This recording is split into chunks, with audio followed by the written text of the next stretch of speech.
Hello, everyone, and welcome to Esports for Indie. And welcome to Esports for Indie Guns of Icarus September Smackdown. My name is XT. I'm joined here with Attila, and we're going to be giving you guys today the broadcast of our first ever Guns of Icarus September Smackdown. And boy, can I not be more excited for this event. I'd like to also say hello to everybody and welcome to another E4i tournament presented and brought to you in part by the OP Noobs. Today, like XT said, we are going to be doing a Guns of Icarus Smackdown. I'm really excited for today's games. We have a couple really awesome games for you guys today. A lot of good players coming to this. A couple newbies coming into this as well. So we might see some one-sided games. We might see some really close games. Who really knows? I'm sure lots of you guys already know that games aren't per se the quickest. They will be a pretty typical standard games. You know, first to 5 kills. Pretty good chance we aren't going to be getting into any overtimes or anything. But I'm looking forward to seeing some plays. XT, are you looking forward to seeing any shipments in specifically, or any weapons you specifically, any strategies? What's your take on the map? I cannot tell you how excited I am to see how players do against the environment, because I don't know if you know, Attila, but environment is probably the most overpowered thing in this game right now, and I've seen a lot of deaths already from it. But what I am excited for is definitely the variety of strategies that can come across for Guns of Icarus. It's a very vast game.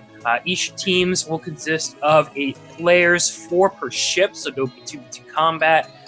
And it's a lot. It's going to be very interesting having a team of 8, having to communicate with each other and whatnot. And, you know, we have a variety of shifts and strategies, but one of my favorite ones is definitely going to be, you know, the Corsair.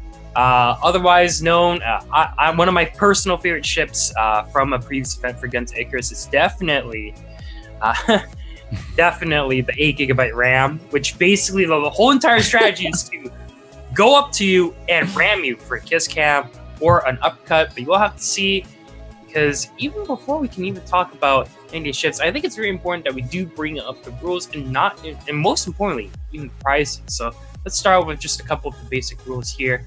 As you guys do know, it is a 2v2 tournament for Guns of Icarus. Each team will consist of 2 ships for a total of 8 players. And each team will be competing in a best of 1 20-minute match per round.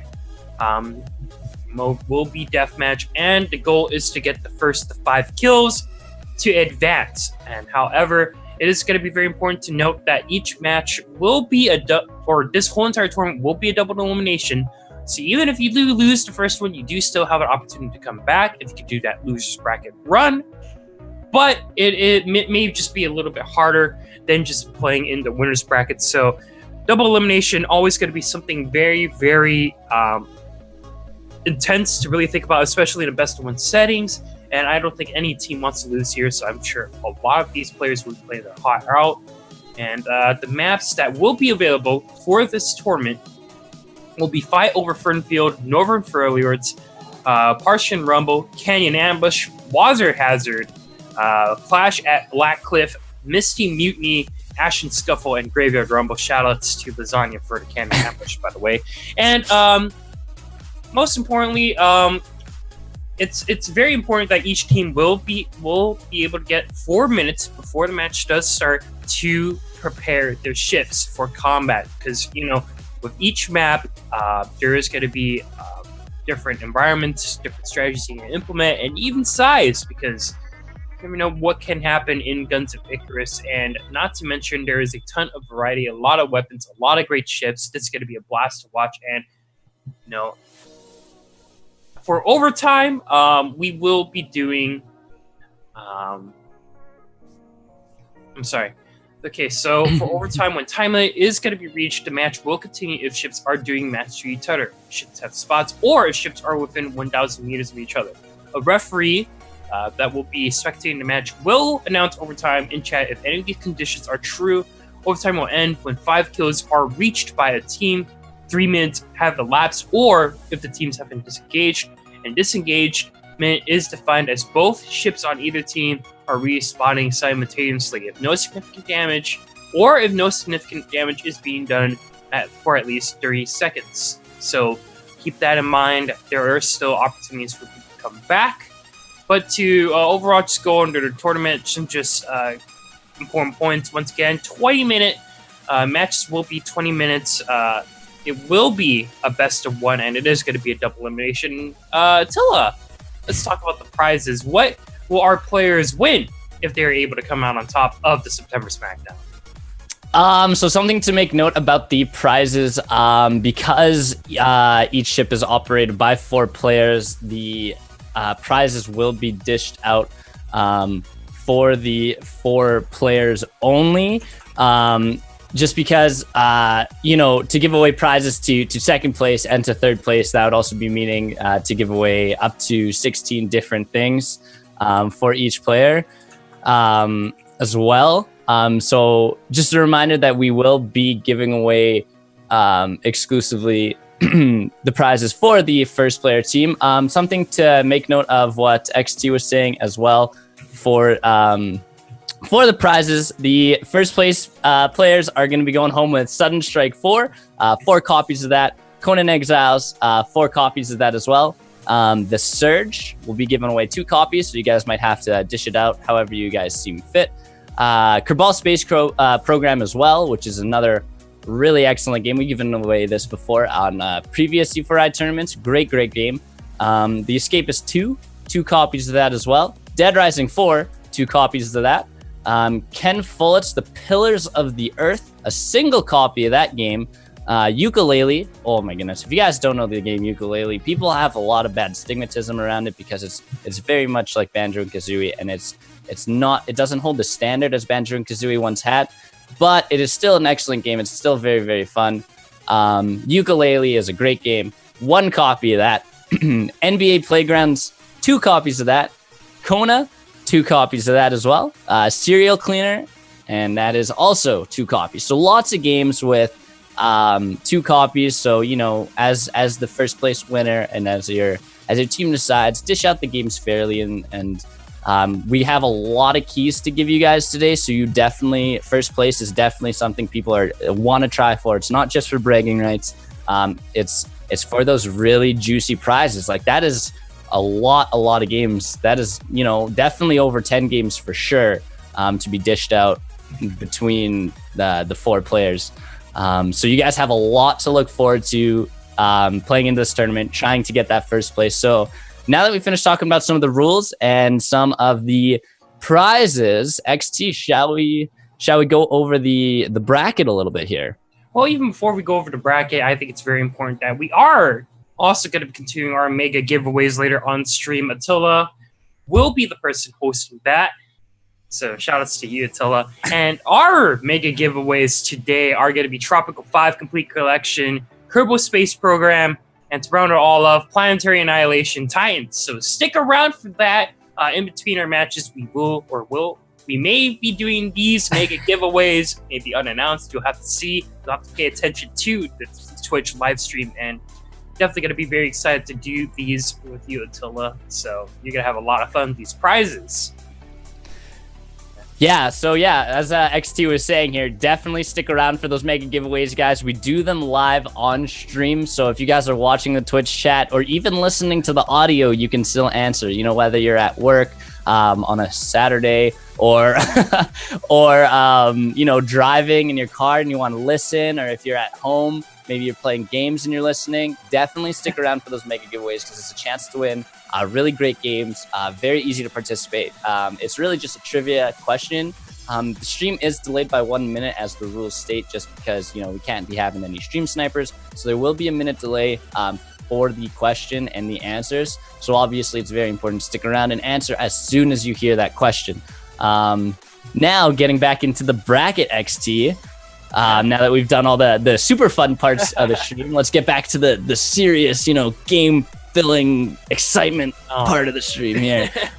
So we do have, it looks like 2, 4, 6, 8 different teams participating today.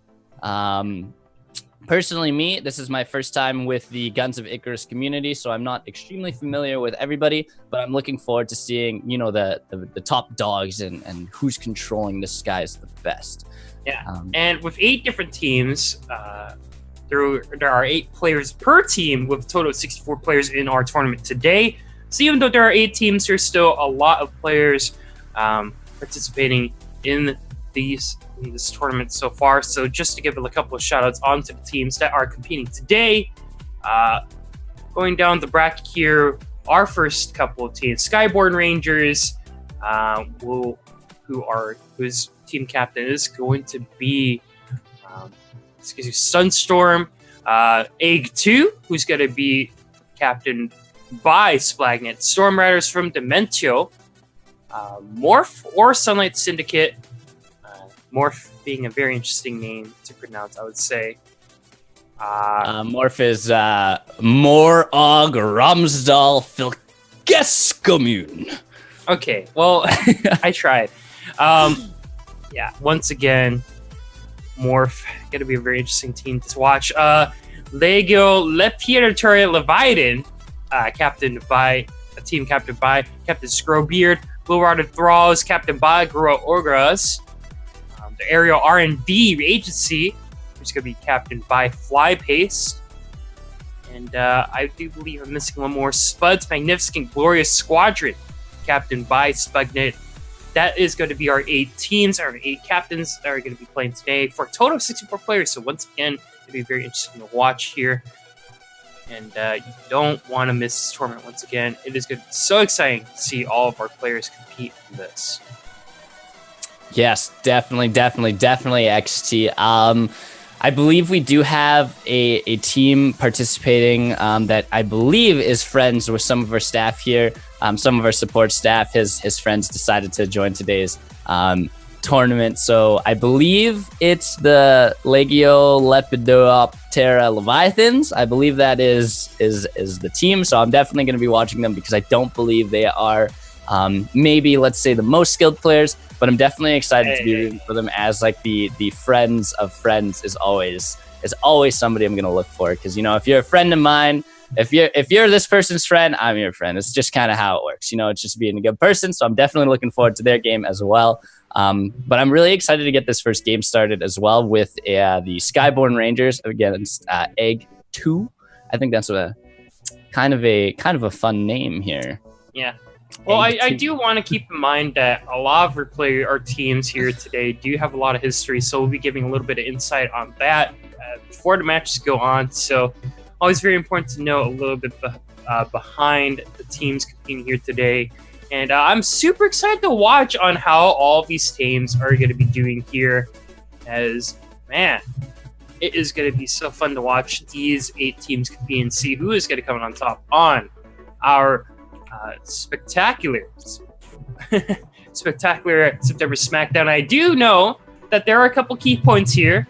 A couple of teams that do like to use only one kind of ship, and I've seen it a couple of times in the Crucible. But I do believe we do have a team that is going to be playing nothing but Crusader, I do believe. I think that's Morph. I do believe, because Morph generally just, or at least some of the players, from what it seems, they generally just use the Crusader. And one of the ships are called, I believe, the Cloudbreaker. A lot of fun to watch that. The double Crusader strategy, always fun to watch. But, man. Crusader's definitely my favorite ship. I probably have the highest win rate with the Crusader. It's got me personally, it's the two heavy weapons in the front. You put a Gatling on the side and a heavy on the right, and then with a good captain, it's fairly maneuverable, which is obviously important. We've used some of the Storm's cover to. We fly under it because there is a little bit of a trick, and I'm sure lots of the more experienced players know this. You can actually fly under a lot of the weather and not be damaged by it, which can be advantageous, but obviously then you lose the height advantage, and then that's not maybe the best, especially because the Crusader is an extremely flat ship. So if you're underneath a bunch of people, you can be targeted very easily. But it's also very, very strong, very, very excellent strength as well. I love the Crusader, like I said, definitely the most versatile, very powerful ship. Even working as an engineer on it, everything's nice and close by if you're sticking near the port side and everything. It's Right. very fun, and it's very condensed, where you can get everywhere very quickly. So personally, for me, I like it.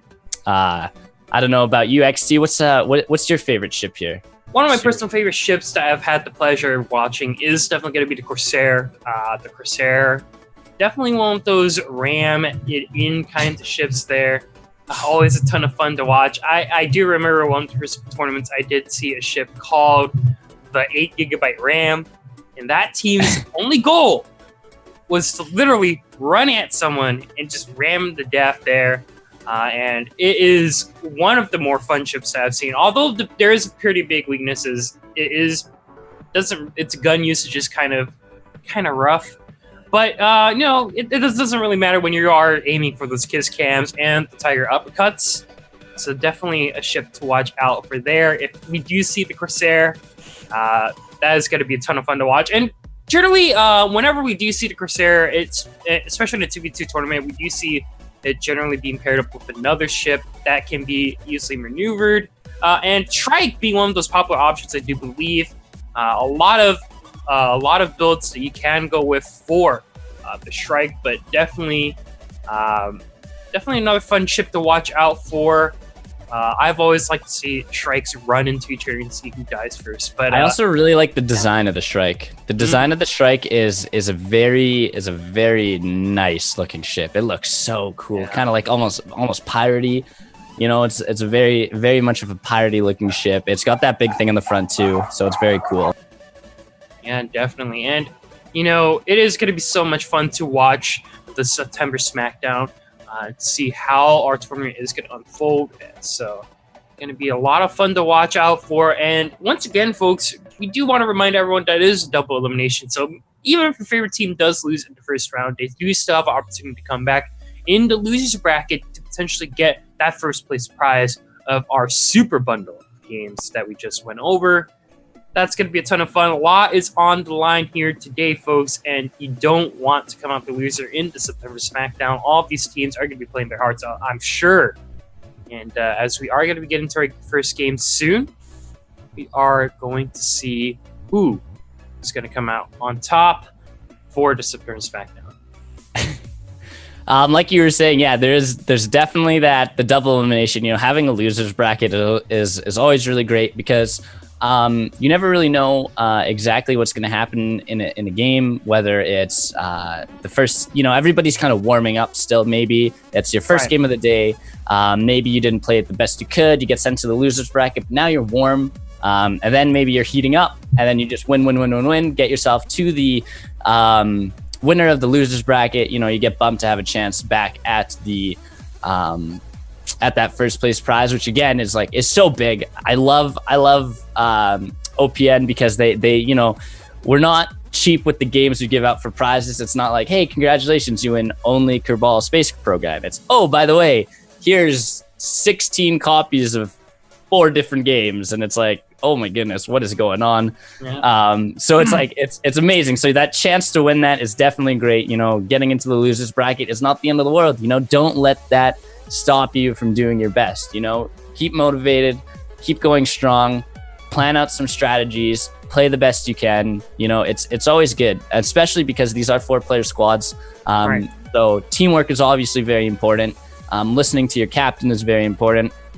I found when I was playing, the captain makes a world of a difference. If he's like, I need you engineers, go repair our hull, go repair a balloon, go repair our back engines, because this is what's giving us the speed. It's all very, very cool, especially being able to listen to your captain is another skill set as well. Because it's as fun as it is to shoot a bunch of different watches. It's also very important to go and repair your ships. So definitely looking forward to these games. If you do get in the losers bracket, hold on to hope, take it in your hands, grab it, squeeze it until you get to that first place. Yeah, definitely. I think it's going to be very interesting to see how all of our players are going to be playing here. We have a ton of variety for our maps here today. We have a ton of ships who are ready to be piloted by their captains. And like you said, communication is going to be very important for this tournament, especially when you are dealing with an 8-man squadron.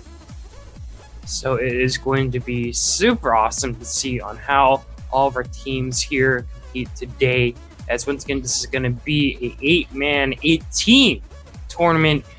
So we do have 8 teams of 8 looking to compete and see who's going to come out on top to become our September Smackdown champion. Now, as we are going to be waiting for our first round of matches to get set up, we do apologize for the wait. I think it's very important to also talk about, just the amount of strategy that could come in, because there are so many maps in our pool today, and they have a lot of variety. We do see some maps maybe bigger than others, and once again, one of the other things I do always like to have my eye out on is definitely that environment damage and making use of that environment. One of the common rules of Guns of Icarus is to be, if you have the higher ground, you generally will have a better time, but it's also very important to be aware of your positioning and make sure you are not in anyone's way, especially the environment's way, because that can generally lead to your untimely death. Definitely. Like you were saying, the environment damage is a huge deal. Very, very strong, doing lots of damage to essentially everything. But something I like to note as well is, because we do have these massive teams playing against each other, something that I'm excited to see very much is, the communication, the teamwork, the tag teaming, the focus fire, and then the positioning as well. I've had some experience playing, and it's an amazing game. But there's been times where you get flanked very well. You'll be flanked, and then you'll have a Hades just pour on you, and it's like, oh my goodness, when did this happen? And then everything is on fire. And then, as an engineer, I was running around trying to put out all these fires. There's absolute chaos. The captain screaming. It's tons of fun. So I'm hoping we do get to see a couple excellent flanks. Again, using that environment, flying around that environment. You have the different spawn points as well. So if there's going to be a strategy, are we going to see some distant spawns as well? But it does look like we do have everybody in the lobby, so we're just waiting for the match to start. They do have time to get themselves ready now, I believe. Right. So we do have to give them some more time, get their ships prepared, get their strategies prepared. You never really know what we're going to see as we wait. Okay, and it is going to be very important to know on who is playing in this match. We do have Skyborn Rangers with Sunstorm being the captain, taking on A2 from Smackdown. And now for a little bit of history here. We look at our first ship here for our tournament. Skyborn Rangers, they have been around since 2014, but it was in 2015 when the Skyborn Rangers started playing competitively here, and they are definitely looking to make an impact in the tournament. They definitely have a lot of experience on their end, and Sunstorm being the very experienced captain he is, I think they're looking to make an impact in this first game against Egg 2. Still, honestly, I'm low-key now cheering for Egg 2 because of the name. I'm a big egg fan, scrambled sunny side up. Love them. Love eggs. Amazing. Can I offer you an egg in this trying time? Amazing team name. I like how it's Egg 2, because if there's an Egg 2, where's Egg 1? Where's Egg 1? Looking forward to seeing these guys play. Looking in the lobby now, it does look like the Skyborn Rangers, like you said, they've been around for a long time. It does look like they have very, very experienced player, just looking at their level and everything. Compared to Egg 2's, still the best name. Sorry, I'm gonna love it every time I say it. Does look like they have some more experienced players, so I'm wondering how these guys are going to be taking this game and maybe taking it by storm, maybe not. Who's to say? Who's to say?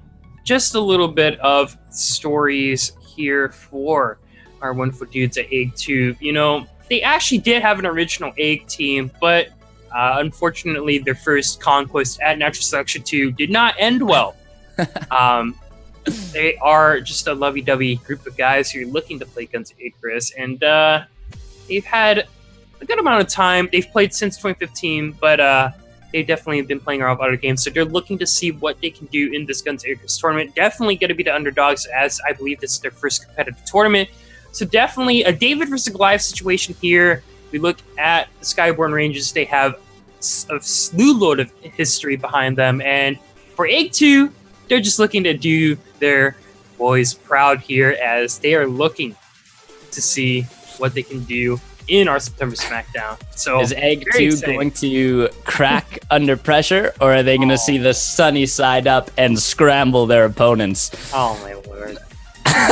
Alright, excellent. Very anyways, excellent. We are going to be heading into our first match quite soon. 30 seconds remaining for both the players to get ready for their first ever September Smackdown. So let's see who's going to be able to take game number 1 here in our first round of games here between our teams here. The Skyborn Rangers taking on Egg 2. Definitely don't want to miss this. And yeah, going to be very exciting to see on how they do. Yeah, so especially on that note, XT, since we are going to be connecting to the game, let's actually jump right into the lobby right now as we go into our first round, or our first match of round number 1.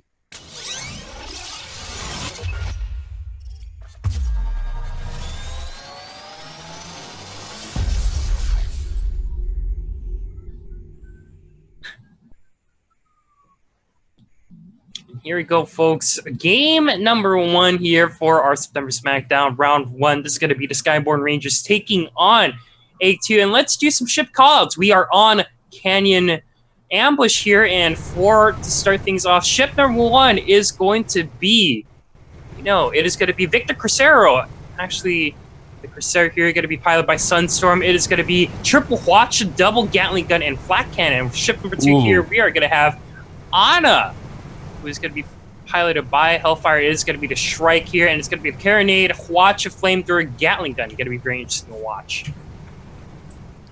All right, so wow, getting right to it. Starting the battle right, obviously into the canyons here. Lots of weapons being fired right away. It does. Ooh. Anna's going for a little bit of Crucero. If you look there, Draftbutt and Victor Crucero are already going to be on toe-to-toe with each other. Lots of hull damage already. Yeah, hull break already. Draftbutt going to be very low on perma, 10% right there, but just going to be able to yank it out. And speaking of which, Draftbutt now going to be under fire once again by Anna and Victor Crucero in a very bad spot. Hull break once again, 10% perma, and it is going to be gone. Going down already. Super fast 1 minute take already. First kill going to the Skyborn Rangers. Action not going to stop here, though. Flamethrower going to be gone to Gunga, and we're going to be a lot of trouble. Balloon is going to be popped here, and now we're going to be looking at a hull break. Yes, it is. Gunga going to be going down quite soon, all the way down to 50% perma, but does get some of its armor back up, but is all by himself as his ally has not spawned just yet. Draftbutt.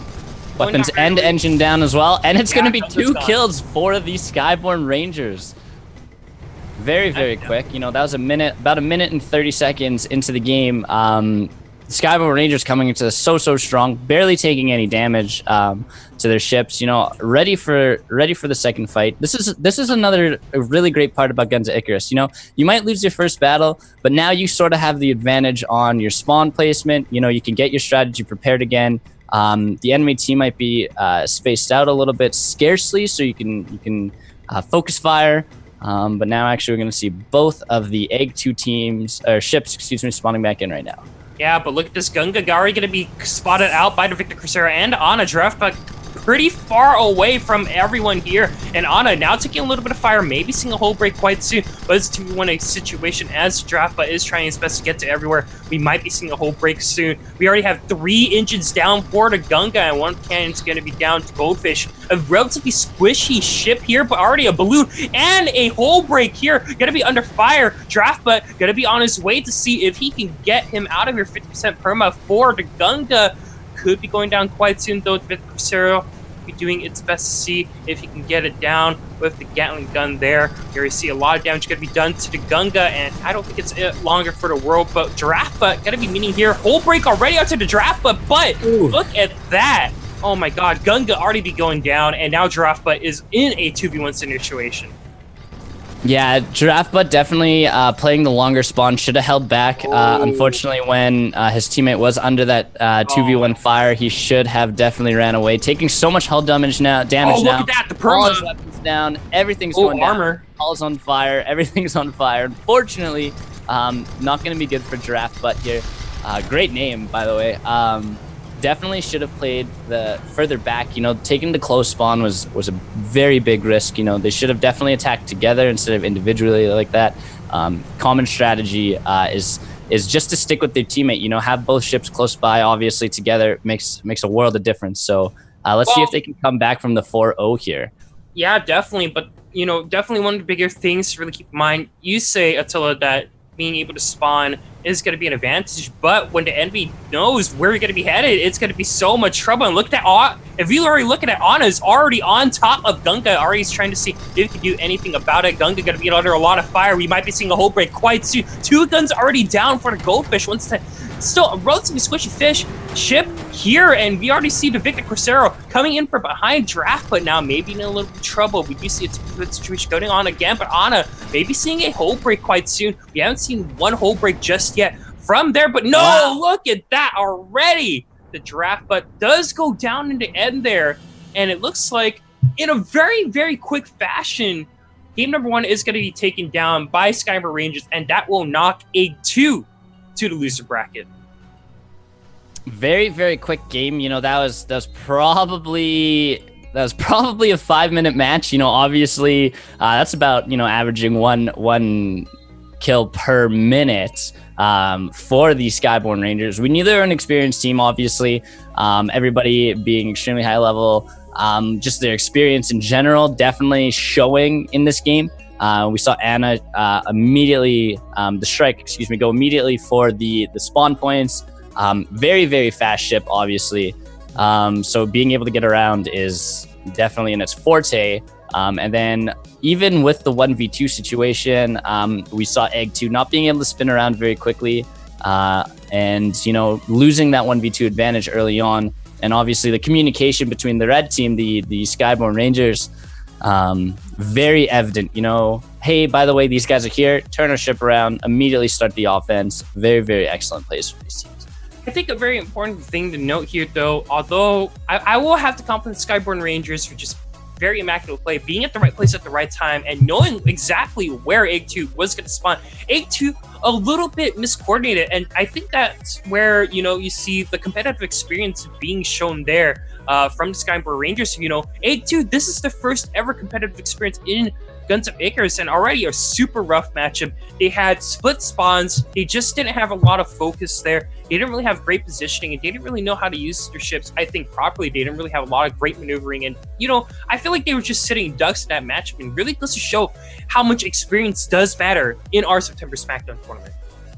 Yes, I definitely agree with you. And one of the things is, like I was saying at the very, very beginning of the stream today, the captain is very, very important. Obviously, it is a captain's duty to bark orders. So if your crew's not listening, it could be quite detrimental. Especially if your balloon goes down, especially if your engines go down. You have no maneuverability. So then the captain's job is even harder. So being able to pilot your ship properly is probably the most important. You can fire as many shots as you want, but being able to pilot your ship, especially if you're using like Strike, who's got very strong ramming abilities, very, very important to be able to maneuver that ship. And I think that's obviously, like XD was saying, experience makes a big difference as well. So, being able to pilot your ship properly and having a team that will listen and do what you would like, it's amazing. Great, honestly, great plays from both teams. Unfortunately, Egg2, you will be getting bumped down to the losers bracket. But congratulations, Skyborn Rangers. You guys moving on 5-0, going on to round 2 in today's tournament. Very well played, very quick match. You guys are clearly very well experienced. But now, talking about the second game of our round 1.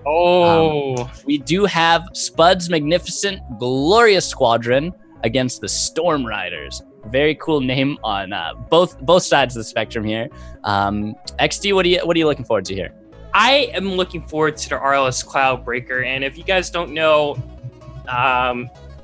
Sandra Volta here, they always play the same exact ship, and they love the Crusader to death. They will always find a way to be able to play around with that, and I'm just very excited to see on how these two teams are going to be doing. So, Spud's Magnificent, just going down for luck. Match 3. Okay, so correction. Sorry, we are looking at the wrong. Just got a little word from our support staff. Yes, it's definitely. It's we're gonna actually be game 3. Yeah. Yes. Yeah, so it's Legio Lepitor Leviathan taking on the Sunlight Fliska Mume. And one of the things I like about Legio here is definitely, once again, the RLS Cloudbreaker, which you guys don't get to see on screen right now, but they will always play the Crusader, and they love that ship to death. If I could give you guys a little bit of a quick update on what their loadout may be looking at, they generally like to do the double watch. I don't really see a lot of. I generally do see from the Crusaders double watch, double Gatling, and the last two guns being interchangeable. So sometimes it could be flags, sometimes it could be missiles. It really depends on the matchup here, but they always love to run the Crusader. I think Crusader is a great ship, very balanced, and does a lot of things right. You can't really go wrong with Crusader, and definitely very, very solid ship here. I'm just so excited to be able to see the RLS Cloudbreaker in action once again. They competed in the Crucible last Saturday here, and once again, they're going to be in the September Smackdown, taking on the Sunlights. I'm just going to call them that. I really don't know how to pronounce their second part of the name, but very excited to see on how both these teams are going to be doing. Yes, definitely. Definitely. Like I was saying earlier, Crusader's my favorite ship, so I'm really excited for these guys. Really excited to see these guys play. It's a huge ship, really awesome. Tons of firepower, very flat as well. But getting into that, let's get into the Legio Lepidoptera Leviathans, the blue team. These guys it does look like they are going to be playing the Judgment as well as the Junker. Obviously their loadouts fairly similar. There's a you have to, honestly, in my opinion, have to have a Watcha. It does an incredible amount of damage. Its fire rate's exceptional. It's very, very long range. Just an excellent weapon overall. And you can never go wrong with your classic Gatling gun. You want to tear that hull apart. Really want to destroy lots and lots of armor. So the Judgment they are using is going to be they're running a flat cannon, Hwacha. They got the Mercury field gun, the Artemis light rocket launcher. They've got a very diverse looking ship here. Ready to take on a lot of different situations. So that's very important. But also maybe you don't want a ship that prioritizes every situation. Maybe you want to be setting up your own situations where you're firing off double Hwacha. Making that strong aggressive plays. And something I do want to note here is that in our matchup here, it's once again experience taking on kind of people with experience, but they are in a really interesting situation. Now we look at Triple L, Legio, Leopard, Leviathan. They've been around for a very, very long time. They've already seen a lot of different ship iterations, and they've seen a lot of championships. Here from Self Triple L, and when you look at the other side, they used to be Morph, but it's actually the Sunlight Frixamorm, and these two are just two single ships paired together in a team, and they don't really have a lot of experience with each other, but ships definitely have a lot of experience themselves. So we're going to be looking at a competitive team, competitive 2v2 team from Triple L, Legio, Lepitor, Leviathans, taking on two single ships. Who are all by themselves, which is the Sunlight Syndicate and Morph. So very excited to see how these two teams do. Definitely going to be a match to watch, as we are going to be looking to load into the lobby here. Stay tuned as we get into Ashen Scuffle.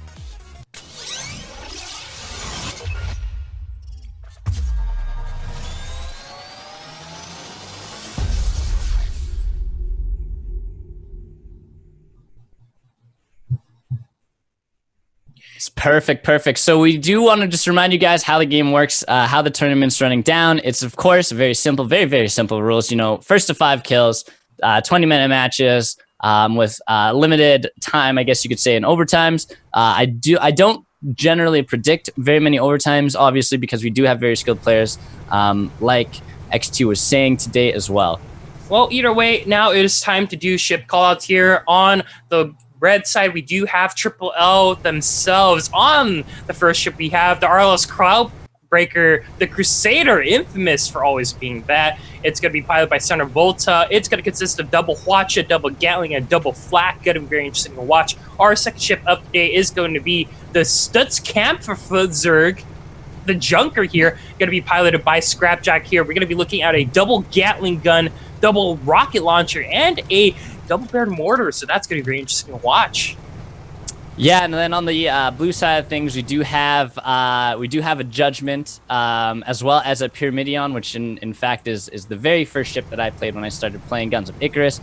Very cool ship. Kind of reminds me of Pyramid Head. I don't know if you're very familiar with that as well, but piloted by Bamboozlemoth and GFA's Wintroll. Excuse me. We do have the Judgment with the Bamboozlemoth and Pyramidion as GFA Wintroll.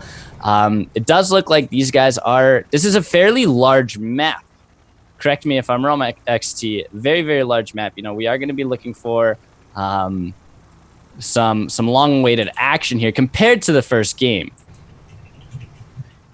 Yeah, definitely. And, you know, the first game, we already see a lot of action. Both teams are going to be looking at each other. But over here, definitely going to be a very different hairstyle. We already see, if we do look at the blue side here, they're trying to use the clouds to as much advantage, stay hidden, and to try to kind of just sneak around the mountain to see if they can get the head start here. But, you know, the Triple L on the other side definitely do have a similar plan here. They're going to be going around the mountain. They're just trying to... Both teams are actually just trying to kind of collide here, and they're just taking it easy. They don't really need to force an engagement here just yet. Both teams are definitely running mid to long range ships here, unlike the Crusader we did see last game, who's always wanted to constantly be ramming into you. You know, Junker, the Crusader, they want to stay. They kind of want to have a little bit of a range advantage here. They don't want to force themselves into a bad position here, and it's always going to be very important to see how the teams use.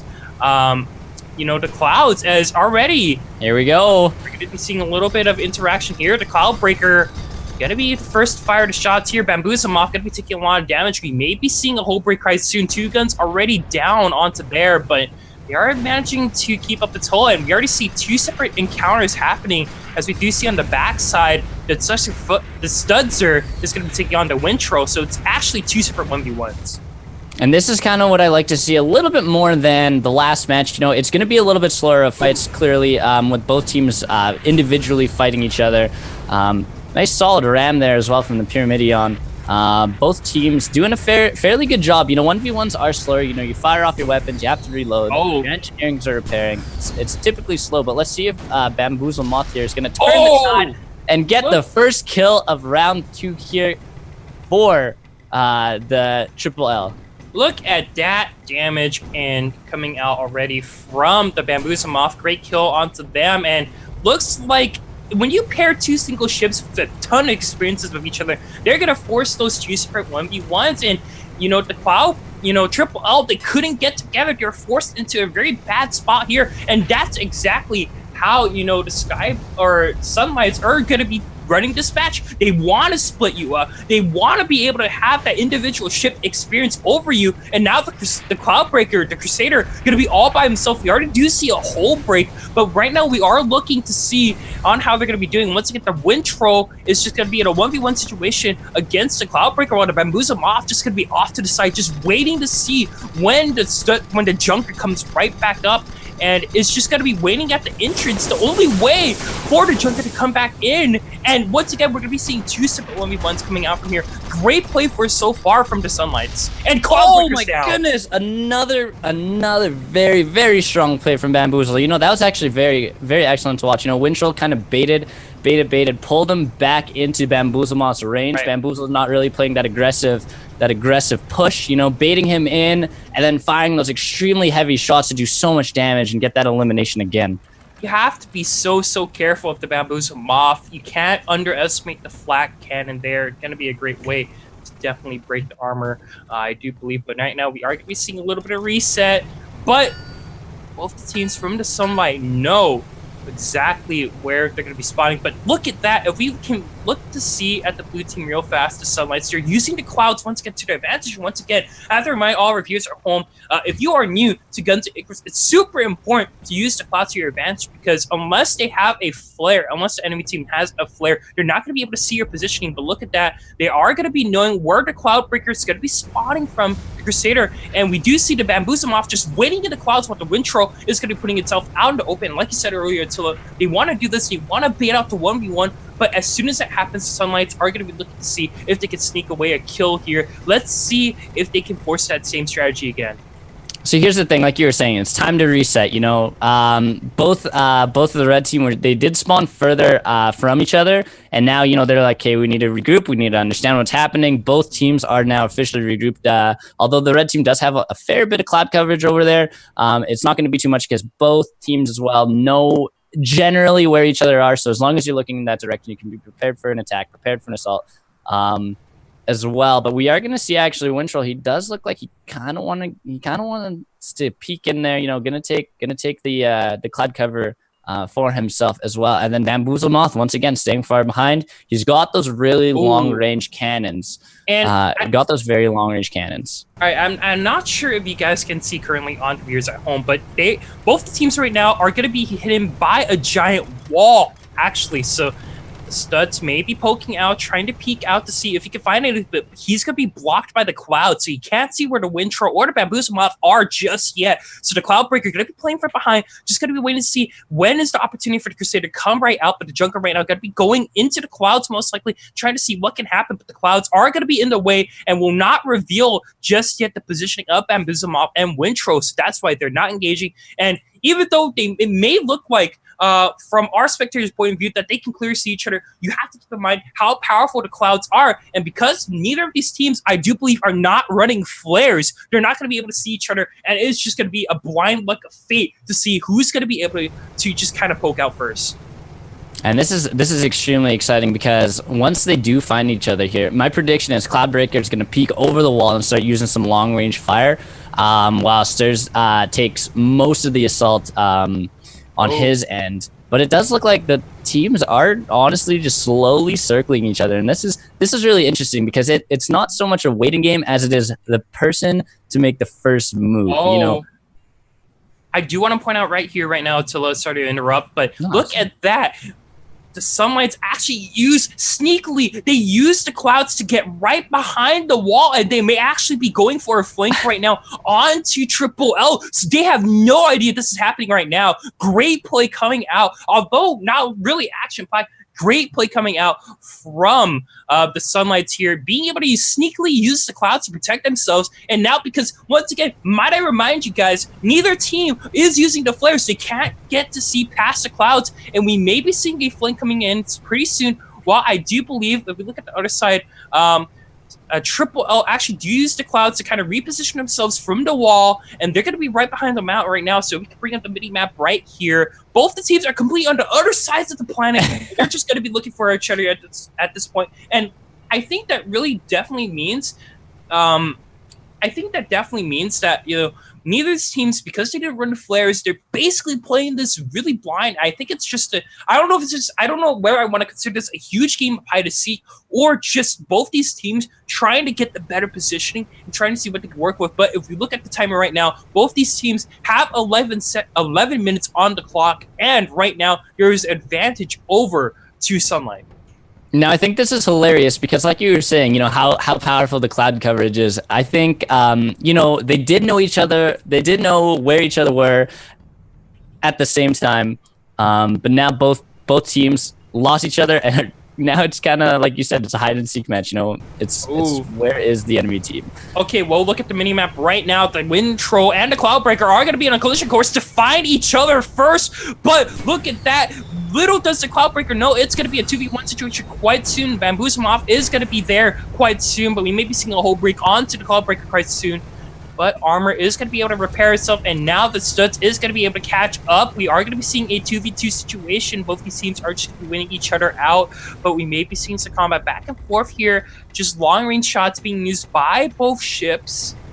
Just waiting. The Bamboozlemoth going to be going off to the side. The Judgment, very, very powerful ship. Have to be really careful onto that. As right now, we are going to be waiting to see on how both these teams interact. As Winchell right now, I'm going to look to see if he can get the Cloud Breaker, but the Start's actually using the clouds to hide himself. And it looks like a 2v1 situation right now, but the Start's actually going to be revealing himself from the shadows quite soon. And now, this is where I believe Triple L want to be. Now that they're at a 2v2, they get coordinated attack instead of being forced to 2 for 1v1s, but Cloud Breaker already going to be losing a lot of armor here. Oh, take it down! Great snipe from the Bamboozle Moth. He's looking very hungry here right now. Yeah, and now the Start's is all left by himself. Wintroll's taking down his armor, and Bamboozle is absolutely just finishing him off every single time with those huge, heavy shots, and so effective every single time. Taking it 3-0 now, 4-0 now especially. These guys are going to have a lot of work to do to turn this game around, come back with only 9 minutes left. Over half the game completed. These guys are going to have to do some serious work to bring this game back. Bamboozle Moth, what a sniper. That has to take some crazy aim coming out from them in order to land at those 2 killing blows. And I do believe that when that the Bamboozle Moth right now to secure those kills using a rocket launcher to see if they are able to get that. And a completely different matchup from last time, but once again, look at that unfortunate spawn. Yeah. All by himself with only 1 kill left in this game. All they have to do is Cloudbreaker already up, but Sturt's already going to be off into combat, and now Cloudbreaker already maybe losing its armor quite soon. Looks like it is definitely going to be the target here, but Sturt's looking for the Sky Uppercut. Going to be looking to see if he can get Bamboozle. Moth can't really get it. Cloudbreaker going to be going down quite soon. Yes, it does, and the Sunlight takes it 0-5, knocks down Triple L, and it looks like our double single ship squad, the Sunlights, are going to be taking their game here and moving on to winner's bracket.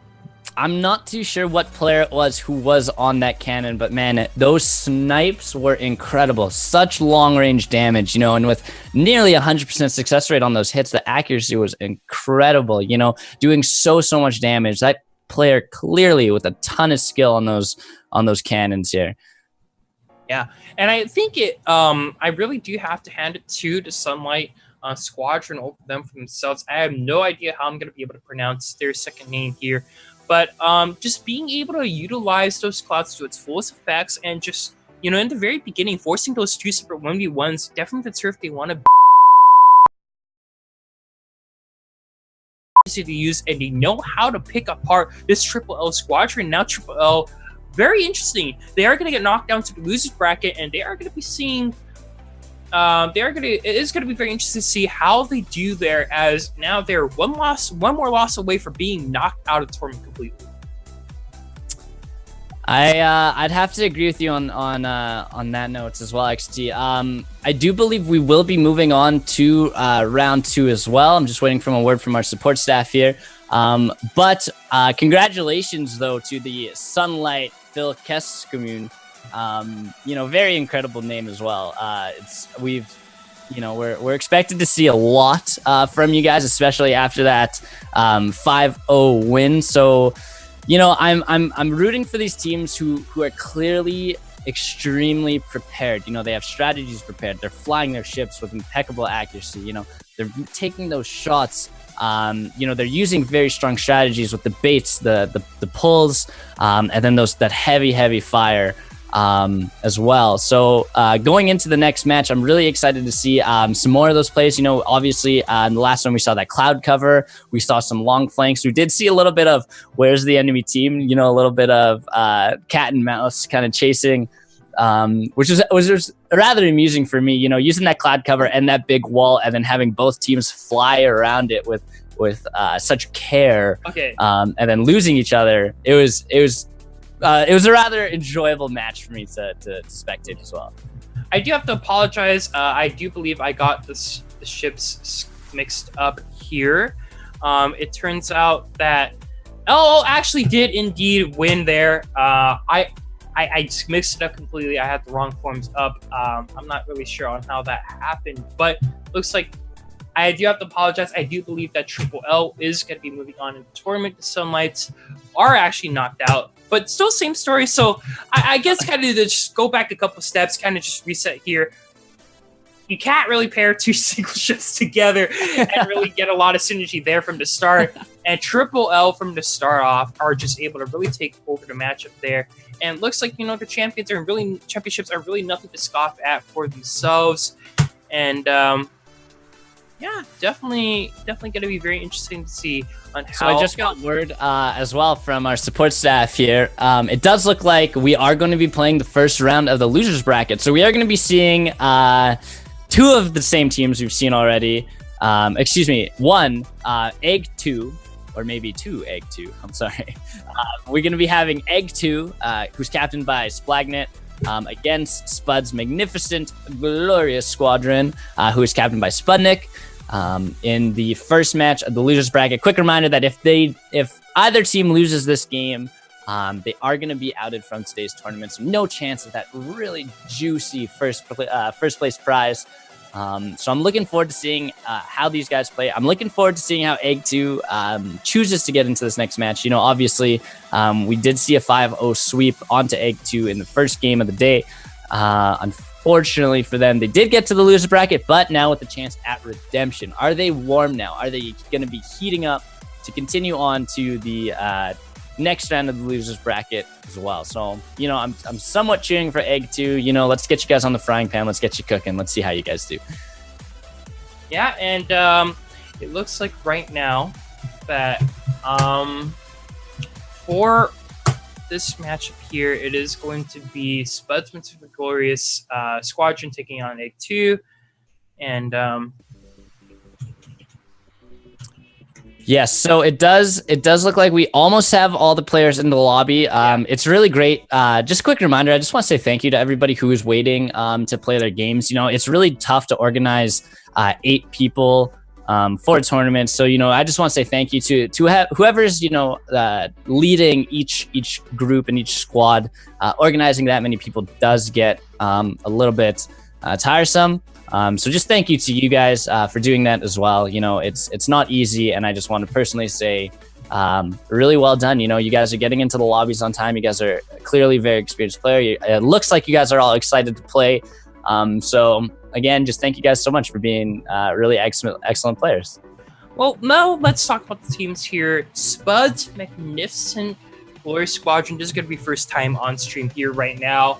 And, they've played the game for many years, but this is going to be the first time these guys are playing in the tournament environment. So although they have a lot of solo queue experience for themselves, they have a lot of experience just playing casually.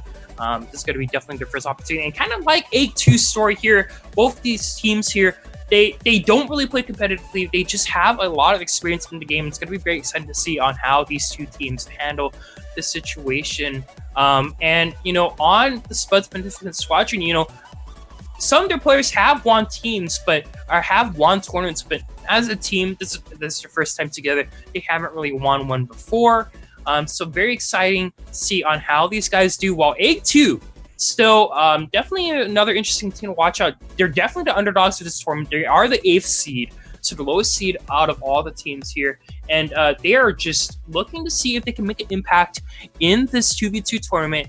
They don't have a lot of competitive experience like Spud's, but unlike Spud's Magnificent Squadron, the really thing that sets apart, they don't have a competitive experience, but do have experience with the game. So let's see if Egg 2 can turn around, or Spud's Magnificent Squadron, they're able to kind of just pick up the slack and move on in the loser bracket. So it does look like Egg 2 is going to be playing a Goldfish as well as a Pyramidion. We've seen both of these ships already today. Unfortunately, Egg 2 did go down extremely fast. We saw that 5-minute game. Like you were saying, they are ace seeds, so they are the underdogs of today's tournament. If they make it all the way, I'm going to be very excited for them. It's not easy.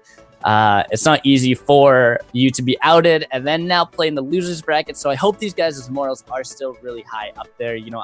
I'm cheering for the underdog. I'll always cheer for the underdog. I really like that sort of Cinderella story where they do, they progress. And even if they're outed in the finals, they made it all that way. They did their best. And that's all you can ask for when you come into any tournament. You should always try your best. You should always remember to have fun. And it's really important that no matter how well you do or how poorly you do, you guys always keep a smile on your face, because you know what? You're here with your friends. You're playing as a team. You can only do the best you can. And you know what? Just stay motivated. You know, go into this game with a positive attitude, and you know, confidence is half the battle. Winning's the other half. So as long as you have confidence, you're already won half of it. So I can't wait to see Egg2 play again. You know, obviously playing against a strong team as well. I'm looking forward to seeing how these guys fare to manage against what seems to be a little bit more of an experienced team. But on that note, I just want to kind of maybe quickly remind you guys of some of the prizes. I'm not going to say how many copies that we are giving away for each game, because, you know, each game comes with 1, 2, or 4 copies. But we are giving away Sudden Strike 4, Conan Exiles, The Surge, Kerbal Space Program, The Escapists 2, Dead Rising 4, Ken Follett's The Pillars of the Earth, Ukulele, NBA Playgrounds, Kona, Serial Cleaner, and that is all of them. So that is a ton of games with several copies for each game, divvied out between the first place winner of today's tournament. Lots to look forward to again with the next upcoming matches. We are going to be doing our major giveaways on stream as well. Just a reminder for everybody at home who's watching, listening, tuning in any way possible. You know, pay attention to the stream, pay attention to our voices, because we're going to be asking you guys amazing trivia questions to get a chance to win some really awesome games. And definitely stay tuned to see for the giveaways when they're about to happen. As we are still in round 1 right now, we are going to be getting to our first ever losers bracket run. And although our teams don't definitely want to be in this situation, this is definitely redemption time for both these teams, especially when they're on stream right now. So it's going to be very interesting to see on how our teams are going to do. As there is 1 minute remaining on our setting up, and as soon as we are going to get set up, we are going to be able to do ship callouts there, but we're going to see. And once again, this is going to be Spud's Magnificent Glory Squadron taking on Egg2. And, you know, I'm rooting for Egg2. I really want them to get the upset win here. I want to have the miracle run happen for them, but it's just going to be very hard for them. But, you know, I think there's a lot of experience in Spud's Magnificent Glory Squadron that they should be able to get this matchup. Something to make note of in any competitive game when you do have a mix and match team and an underdog team is a lot of more experienced players. They expect strategy, and sometimes the strategy is to not have a strategy, and sometimes that plays to your benefit. You know, you never know what to expect from somebody who's going in a little less prepared than you. You know, as a competitive gamer myself, when I expect something to happen and it doesn't happen, I'm usually the one at fault, and I take the loss for that as well. So being the underdog, it's really important. But I guess on that note, it does look like all the players in the lobby, and we are actually going to be jumping into the game right now, you guys.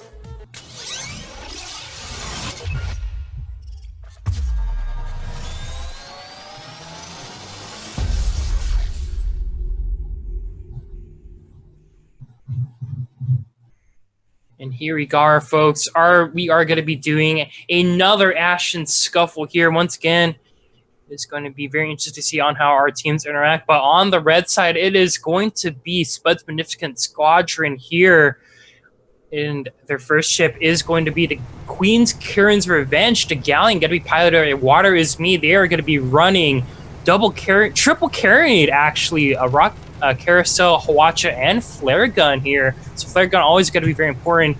And ship number 2 is going to be Team Rocket the Junker, piloted by Child Spud Nick.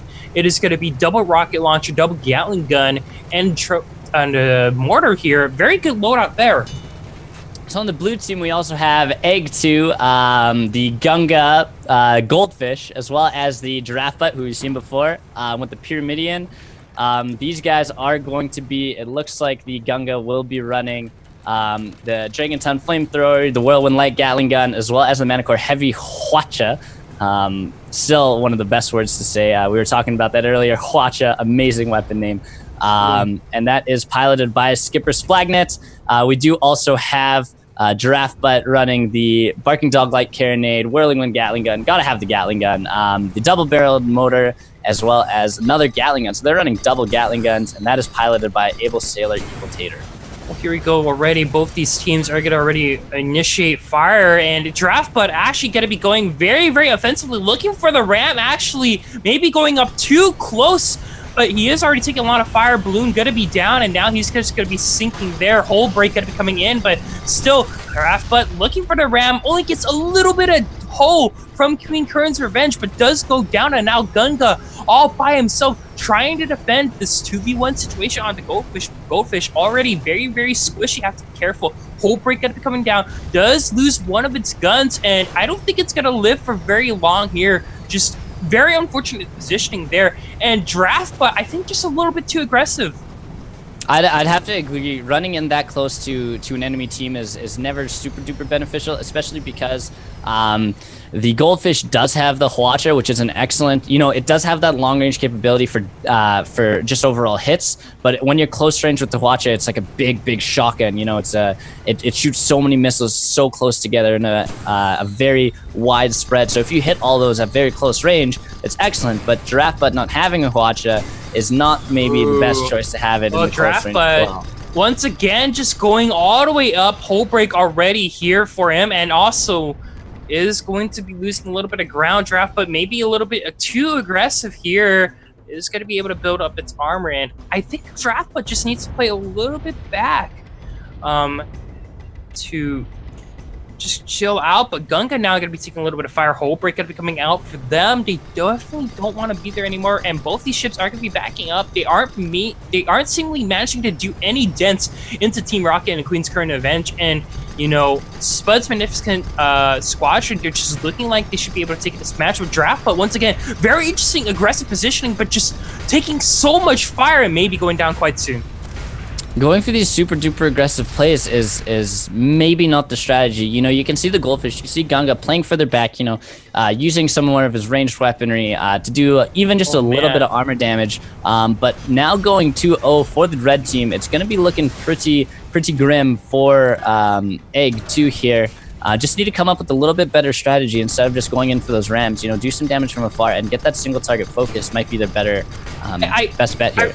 I really feel like Egg2 just don't really understand, the distance they need to be in the middle. Oh, Draftbud just spawns in the middle of two ships. What are you doing? He's going to be in a lot of trouble. And Draftbud he wants to get into action. He just wants to try to get some blood for himself already. We already see the Gatling gun coming out from Team Rocket, trying to break down the hole as much as they can. It's always very important to break down the hole, as it is the only way to get to that perma for themselves right now. And Queen Kern's Revenge going to be definitely playing the killer there. They have the triple carronade, and that's going to be doing so much damage if they are not careful. But Gunga definitely spawns right next to Queen's Current Revenge and tries to ram into the balloon, but I don't think it's going to do any damage here. But Queen's Current Revenge trying to see if he can survive there. And no, look at that Draftbud flaws once again, just in a really awkward position. Flamethrower could be coming out for Gunga, but I don't think that's going to matter at this point. Queen Kern's Revenge is barely taking any damage, but Gunga is already going to be losing its hole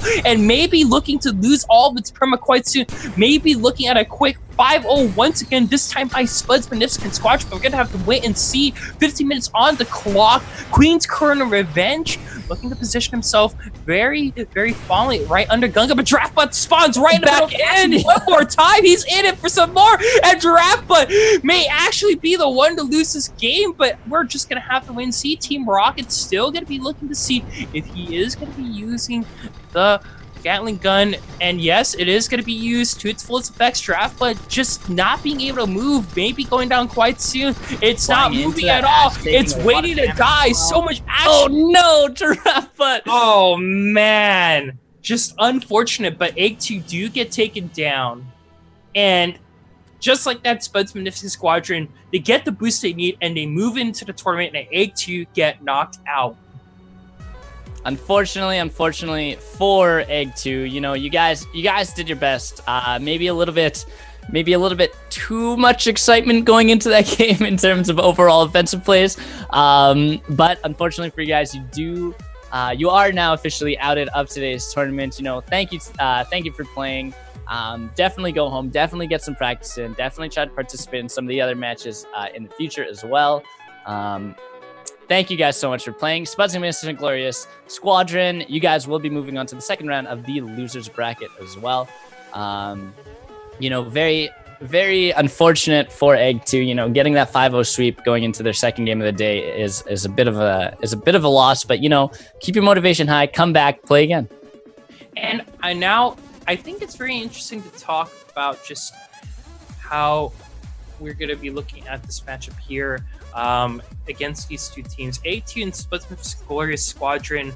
I think most of that game was just basically A2 just a little bit inexperienced there, Giraffe, but just playing really aggressively with their ships there, and they just kind of just got run over as for an extent, Giraffe, but just being one of the main reasons why A2 unfortunately got out, and A2, unfortunately do get knocked out because of it. And just interesting spawn points too. I wouldn't imagine that spawning in directly in the middle of the enemy team is a good idea, but that's kind of what very happened aggressive there, and they kind of just paid for that. And I think that's where experience does come in. Definitely A2 should, I think, really get a little bit more practice. But Spuds Magnificent Glorious name, they definitely did show how much experience they truly do have, and they could make that miracle losers bracket run. Unfortunately, Egg 2, you guys did crack under the pressure. Unfortunately, next time you guys come in, I'm hoping you guys do continue to play Guns of Icarus. It's an amazing game. I can't imagine you just stop. Like, you guys, even though you did play an aggressive game and you did get outed, you guys probably had a ton of fun. Obviously, you guys are all friends. Maybe it's your first time playing together. Maybe you guys weren't just ready for today's tournament, But it was amazing to have you guys here as well. And again, Spuds Magnificent Glorious Squadron, congratulations. Moving on to the second round of the losers bracket is a feat in itself. You guys do still have a chance at those juicy first place prizes. So congratulations, you guys. But it does look like we are going to be jumping into our first game, of round number 2. And that'll be played with the Skyborn Rangers, who we've seen before, as well as the Storm Riders, who we haven't seen yet played. They did play their match off stream, so I'm interested to see how these guys are going to be coming into the round number 2 match as well. If we look at the bracket right now, both these teams definitely have pretty convincing wins under their belt. We looked at the first match here for Skyborn Rangers, and they won 5-0 just very, very quickly on their end. And Storm Riders, they did lose one ship, but they did still have a pretty dominant performance for themselves here. Being able to go 5-1 on the first round, definitely going to be very interesting. Going to be very interested to see how the Skyborn Rangers take on the Storm Riders here.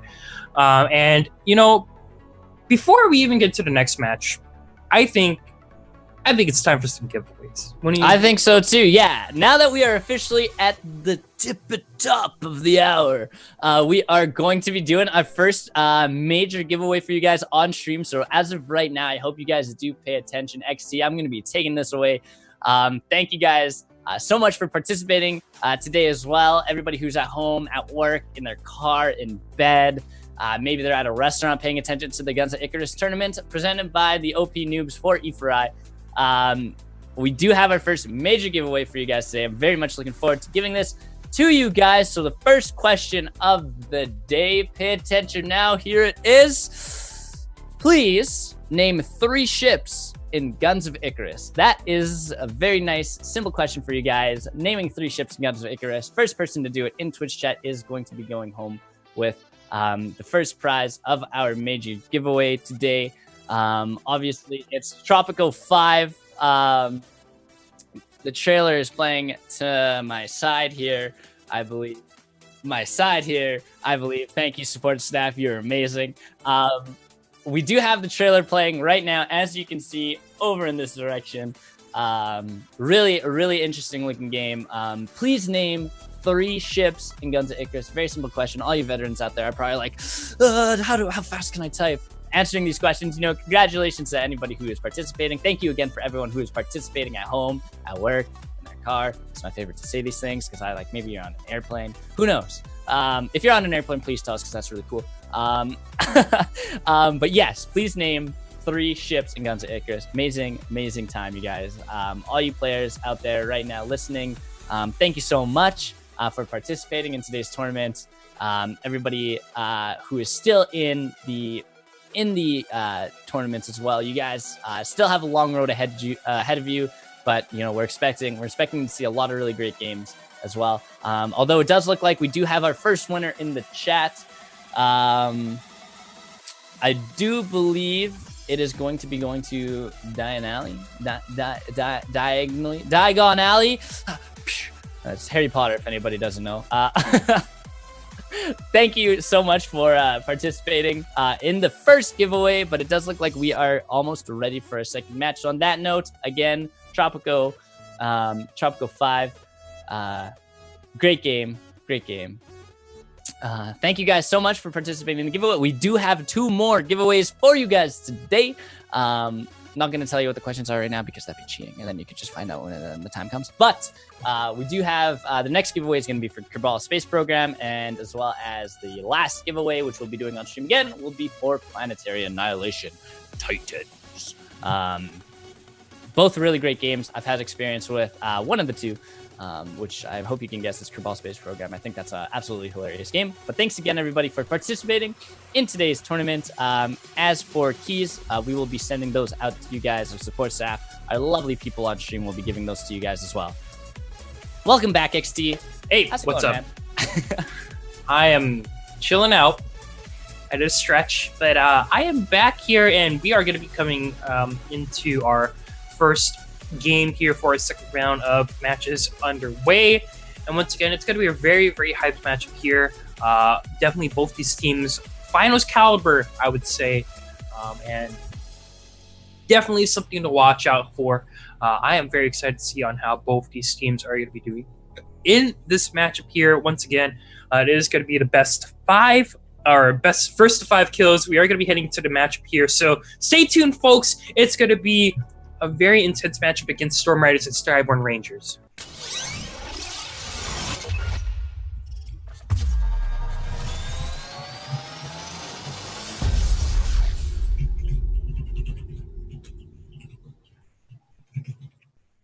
Perfect. So it does look like round 2, the first game of round number 2 is going to be played on Parrotin Rumble. XT, what can you tell us a little bit about this map here? Parrotin Rumble. Not only is there a lot of tiny buildings around here, I think Parrotin Rumble is definitely one of my favorite maps. It is definitely not really much smaller, but definitely a quite small map. Not a lot of room to really work with there, and there is a ton of buildings everywhere, so you have to be super careful if you are in this map right now. Not a lot of clouds either.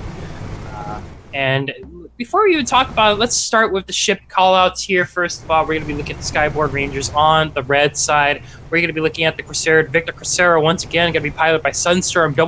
Triple Hwacha, double Gatling gun with 1 flak. So very interesting loadout here.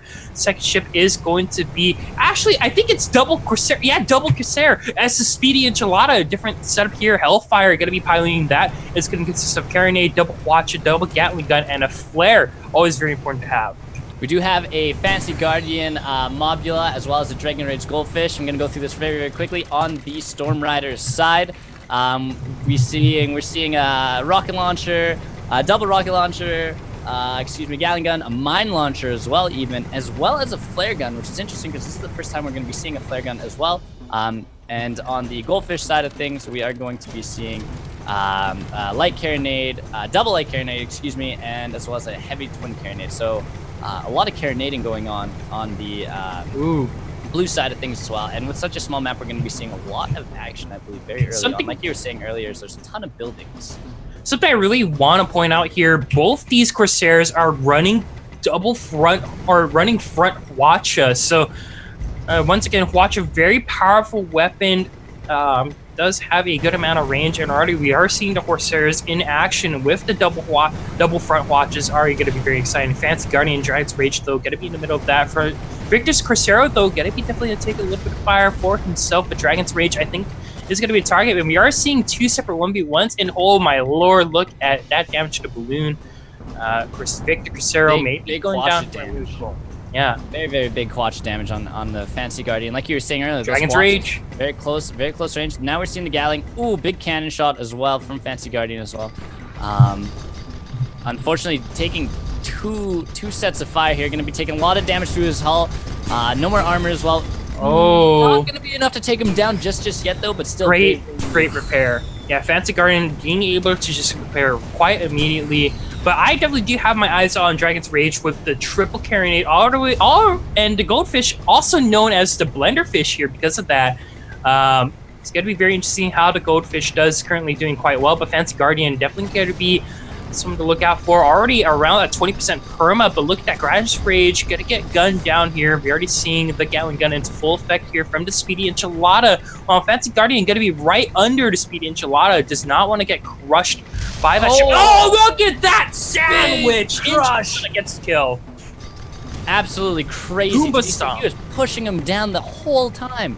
The entire time. He probably hit him 3 or 4 times on the way down here, just sending him right into the building as well. Holy moly, that was awesome.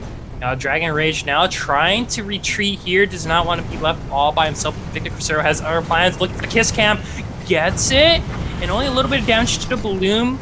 That is going to be enough to knock it out. Another kiss cannon! Look at that! Right on the lips to Victor Crucero. The ramming machine is going to be able to take another victim for its troubles. And it's going to be off to a great 2-0 for your folks over at the Skyboard Rangers. They got to feel really good right now. Getting the first 2 kills in this match with the kiss cam, you know, smushing them against those buildings. Like we were saying, this map is loaded with buildings, so tons of opportunities to going for those sandwiches. You know, I prefer mine with provolone, but these guys are extremely cheesy themselves. Can't believe these plays being made from the Skyboard Rangers here. Storm Riders are going to have to do a little bit of work to come back from this match. Well, till already, we already seeing Victor Crucero just going right on in. The front watcher doing a little bit of damage, but wants to definitely look for the kiss cam, but can't really get it just yet.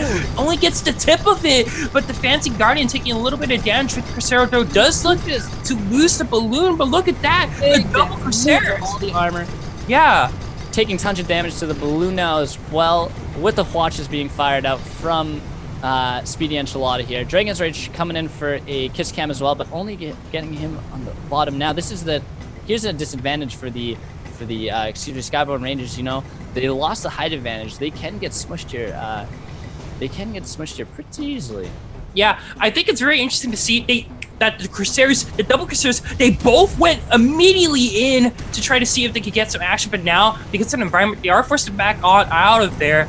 Dragon's Reach is looking to prepare his balloon. I don't think there was a lot that the Storm Raiders could do to kind of take advantage of the time they were given to them. Now Fancy Guardian going to be right up in front of Victor Crucero, but look, that Gatling gun going to be coming out from the Victor Crucero. Fancy Guardian taking a little bit of damage, is already going to lose its hole and take a little bit down to its perma, only down to 80%, so not too bad for himself.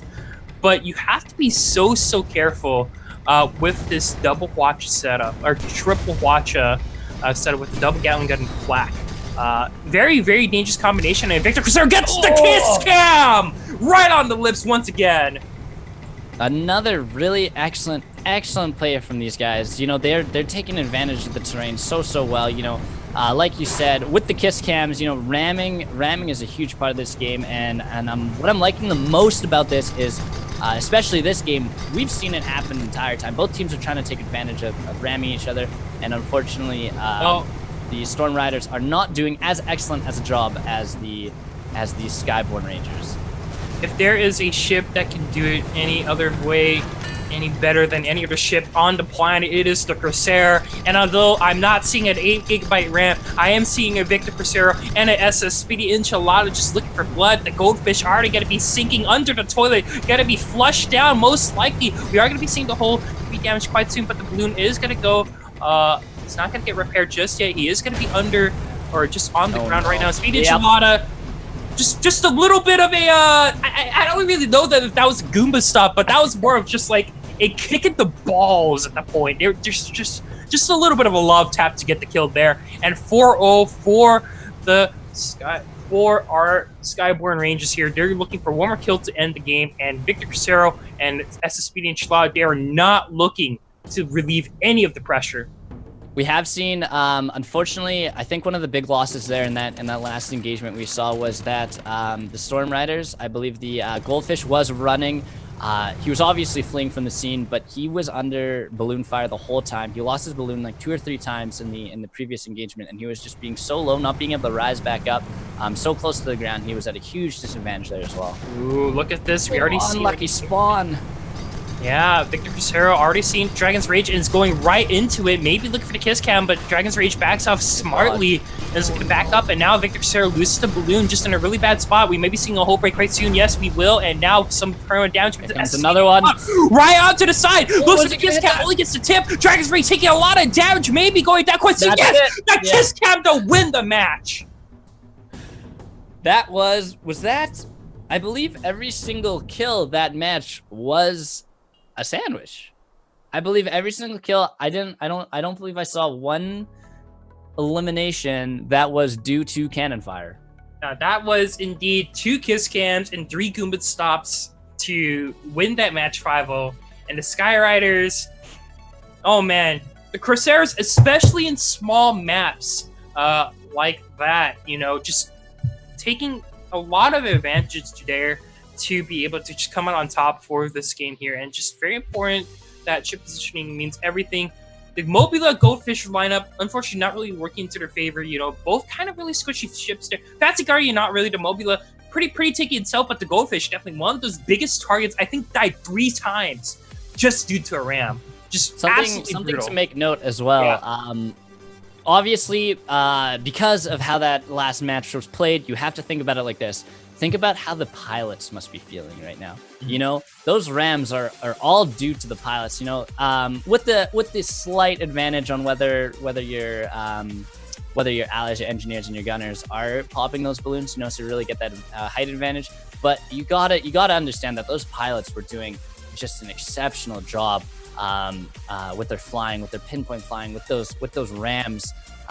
Very, very well played from the captains. You know, I personally have some experience as a captain, and although I may think my persona as a captain, I definitely do not have the skill or the knowledge to be playing that to that caliber. You know, very excellent flying again, and we've seen it time and time again already with the captains. You know, they're very knowledgeable. They know exactly how to pilot the ship that they're using. Again, with the double Corsair, both captains very familiar with the ship, using them to be able to ram, to take advantage of the entire game and really to just dominate that entire game with the 5-0 sweep as well. Congratulations, Skyborn Rangers. You guys are going to be moving on to our semifinals.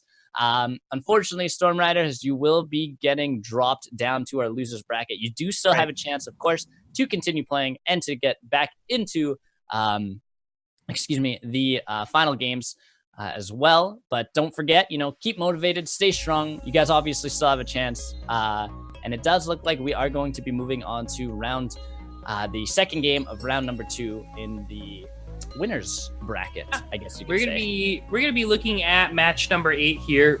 Triple L taking on the Glow Water Thralls. And Triple L, once again, I do have to apologize. I did get the teams mixed up on the second game we had on the broadcast, but Triple L just showing that they have so much experience. Another contender to see maybe at the grand finals. We're gonna have to wait and see as Skyborn Rangers are waiting in the semifinals. Triple L definitely had a really good showing on their stream game against the Sunlights, and they were just able to just kind of run them over. And while the Glow Water Thralls, they were able to come out on top 5-1 over against the Area R&D Agency. I'm very interested to see on how Triple L are going to continue to see if their run of dominance will continue. And especially after the performance from the Skyborn Rangers, I'm very interested to see on if Triple L are going to be able to just basically just have that run. So definitely something to look out for. But Glow Water Thralls, they're no laughing matter. This is going to be the first time on stream. And, you know, let's talk a little bit about them. And, you know, these guys also do have a little bit of history, not as much accolades compared to Triple L, yeah, but they have won. You know, they won the very first SCS, right? They have won some others, not as much as Triple L, but they've had a lot of history. They've been around. since 2013. And they did take a little bit of a break at 2015, but they are back and they want to get some wins, and they want to show that they are not just old dogs, but they are also people who have been keeping up with the meta, and they want to show that they have a lot to offer in the Gunnets community. And I wonder if they can do well against this Triple L lineup. Yeah, so something to take note as well in this next matchup with Triple L against the Glowwater Thralls is that they're very high-seeded teams. You know, we have the Triple L is our second seed, and the Glowwater Thralls are our third seed, both winning their previous matches, not 5-0. You know, we had Triple L win 5-0, and Glowwater Thralls did win 5-1. You know, it could have been a little mistake. It's easy to sneak one kill in a lot of matches as well, especially early on. Or with what you could say a lucky spawn. But we do have very high-seeded players, teams, and what I'm expected to see in this game is some really, really high-level gameplay, you know, very strong strategies. I'm excited to see what ships they decide to use, what kind of loadout they decide to use, whether we're going to see somewhat of a cheese with the bait and then the pull, and you know, we have the long range cannon, because I do believe that was Triple L, and correct me if I'm wrong, XT, who was playing from afar and hitting those really long range snipes. Yeah.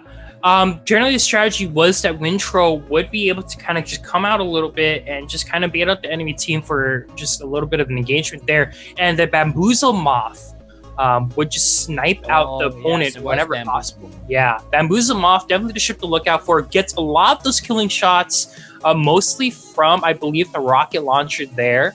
And definitely very interesting, you know. The last time we saw, he was running the Watcher, he was running the rocket launcher, and he was running the Gatling gun.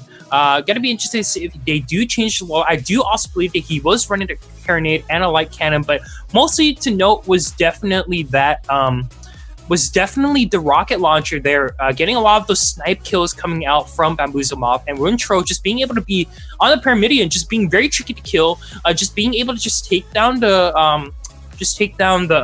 armor very easily. But both these ships are no laughing matter. They've done a great job so far in the tournament, and I'm very interested to see on how the Glowwater Thralls will do in this tournament environment.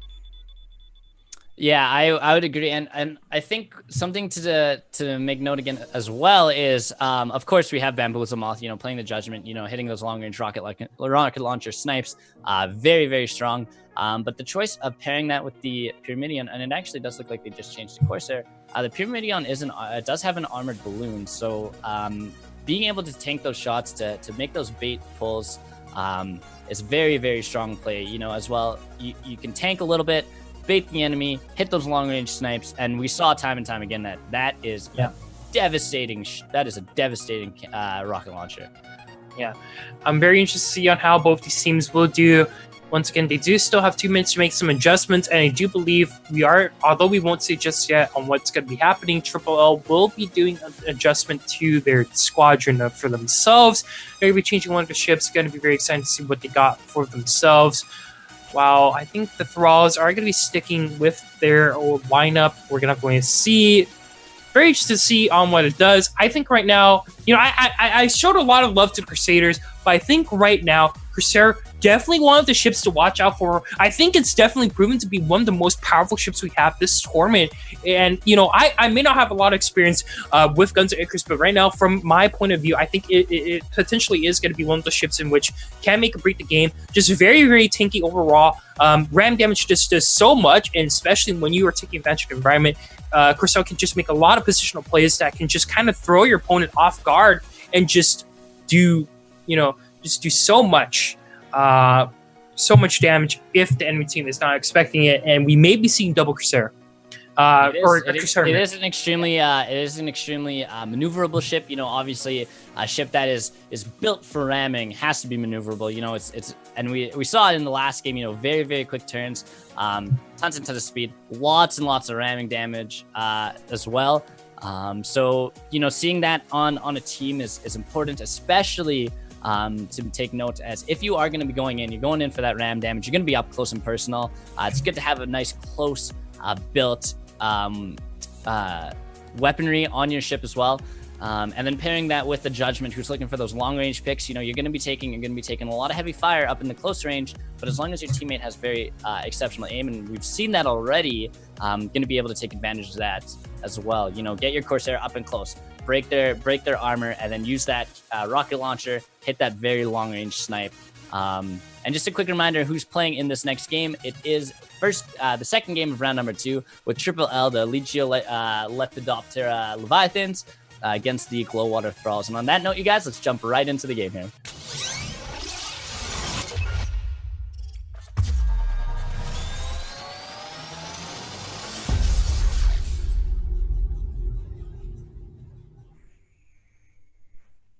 Perfect. So XT, tell us a little bit about this map. We are playing on Water Hazard here. So what's your insight on this map? Well, there's a lot of water.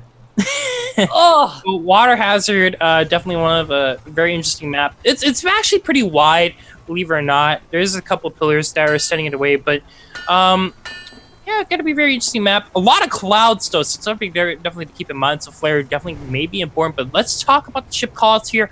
Ship number 1 is gonna be the Bamboozle Moth, the Judgment, gonna be piloted by Mirren, and we're gonna be looking at a carronade, rocket launcher, cannon, watch, a Gatling gun. So once again, a lot of variety. Ship number 2 is going to be the GFA Barrel Eye, the Corsair. So a change up here. Scrowbeard is going to be the pilot here. We're going to be looking at a double watches. So once again, we're going to be seeing that actually a front mortar, I do believe, double Gatling gun to the side and a harpoon to the back.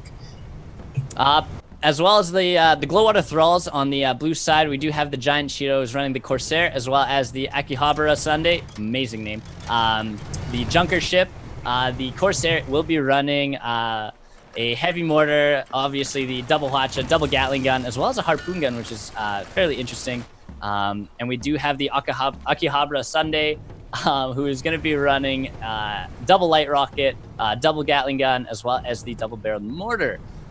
So very, very interesting choices. We do have a lot of armored tearing weaponry. Ooh, that was quite the snipe coming in from Bamboozle Moth as well, going towards Giant Cheeto, but luckily just being around the corner just enough to evade it.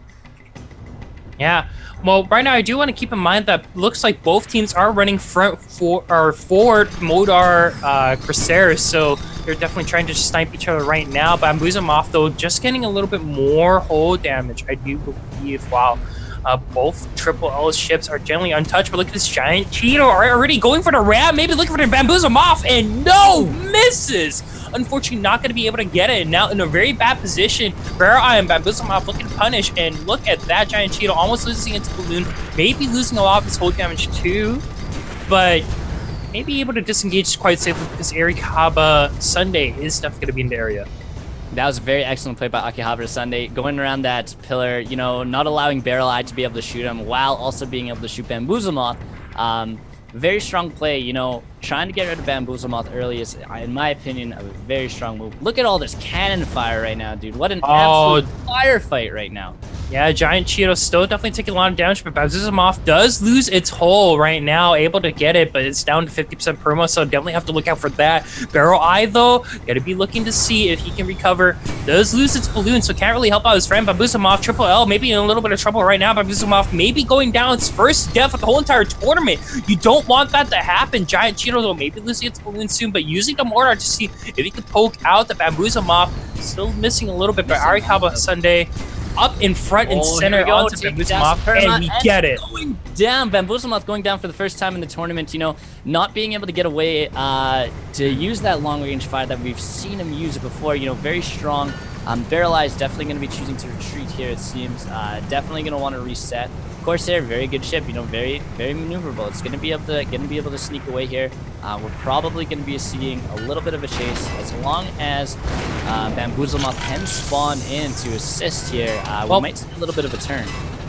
Well, Barrel Eye, if Corsair may be able to be fast, but it's only really fast one direction. Junker should be able to catch it quite safely here for himself. And is very maneuverable too. So just a very fast ship overall.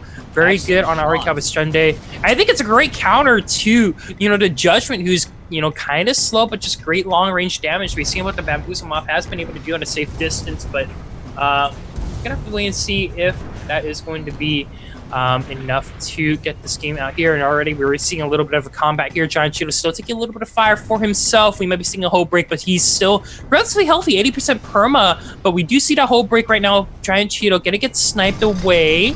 This shouldn't go down. Ari Kappa Sunday right on the backside of the Bamboozle Moth, though, looking to do a lot of damage. Bamboozle Moth maybe going down once again. You know, generally the Judgment wants to be long range, but once again, it's going to be in a really bad position right now in a 2v1 situation. Barrel Eye just completely on the other side of the pillar. Bamboozle Moth loses 50% of its perma.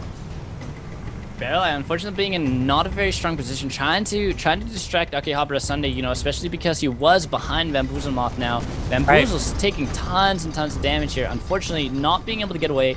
And trying to get back into the fight very, very quickly earlier on, now put him in a very big disadvantage here. Taking about a 50% perma, you know, still working on his hull as well. Lots of damage coming in from Barrel Eye here on Giant Cheeto as well, but missing quite a few shots, unfortunately.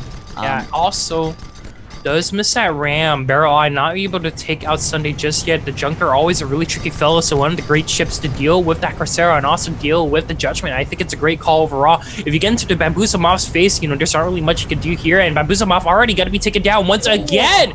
The second death of this game here, got to be gone to Bamboozle Moth, death twice, and Barrel Eye right now all by himself. Giant Cheeto looking for the ram here, maybe able to get it. Yes, he does. That's a lot of damage actually onto the Giant Cheeto, though. Going down quite soon, but taking a lot of perma damage here as well from Akihabara Sunday. Stomp, another push.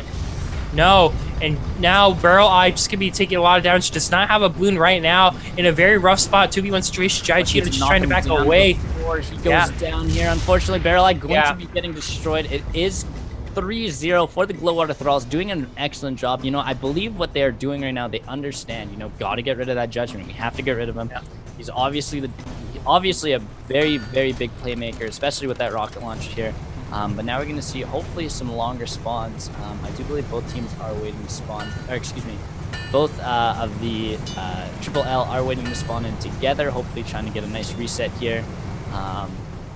Giant Cheeto is running pretty low on his perma right now, but they haven't been able to do a lot of damage against either of the players, especially Akihabara Sunday. You know, still being full on everything here is going to be a big disadvantage, especially now being 3-0 for the Triple L here.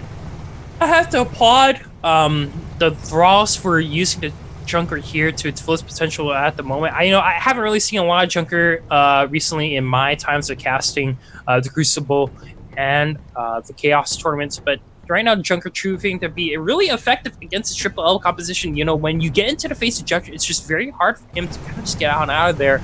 And, you know, the Arikaba Sunday just doing a great job of just outmaneuvering so far. But now look at this. The Crusader going to be taking a little bit of damage. And you can't see where he's taking the damage from because of that cloud in his way. So Bamboozle Moth, once again, just looking to get the snipes out. And Giant Cheeto just going to be under fire because of it. Okay, now here comes Akihabara Sunday. Looks like going around for an excellent flank. Both players using this pillar to their advantage, you know, going around it, taking less fire, locating the opponents here. Now Akihabara Sunday is going to be taking some fire as well, too. But Bamboozle Moth, look at how close he is. You know, Akihabara Sunday is closing the gaps very, very well. Look at that. As soon as Arikaba Sunday is spotted, Giant Cheeto already just bolting right into the face of the competitive team here. And Bamboozle Moth maybe in a collision course, maybe taking a little bit of damage if he's not careful, but Bamboozle Moth is going to be able to back off quite safely here. And Giant Cheeto is just in a really interesting spot now, just not able to get it just yet. So Giant Cheeto maybe going down, already down to 20% perma, gets the armor back, but I don't think it's going to matter for long. Will be going down quite soon. Yes, he will not. The hole is actually going to get repaired. Great job by Giant Cheeto. Now Arikaba Sunday getting closer and closer to our Bamboozle Moth. Remember, that is the target. You want to take that Judgment because he's the one that's going to be able to get that long range kill shots here right now. So Arikaba Sunday just trying to move right on up to Bamboozle Moth, but he's just going to be able to back out here. And Giant Cheeto also relatively safe, but still quite low at like during that last engage. I don't believe that Giant Cheeto was too worried about going down. You know, he was more worried, I think, about getting Akihabara close to Bamboozle Moth. You know, he was like, hey, target me, I'm about to go down. Akihabara Sunday, go get rid of that Bamboozle Moth, you know, go distract him. Now take some pretty heavy fire, actually. Both teams are. I'm not too sure who's on the Gatling gun for Barrel Eye, but and Cheeto shots here. Cheeto going in for another ram, getting up close and personal, using that Watcher right on Bamboozle Moth, doing tons of damage to that armored ship. Now going to be doing some damage. Perma here, not very much. Going to see if they can build that armor back up right away. And they do. Ooh, nice shot onto Balloon there. Bamboozlemov is going to be going down quite shortly here, but Arikaba Sunday still taking a little bit of damage onto its hull, but shouldn't really see a whole very break strong just yet. Watcha coming from Giant Cheeto onto Barrel Eye. Yeah.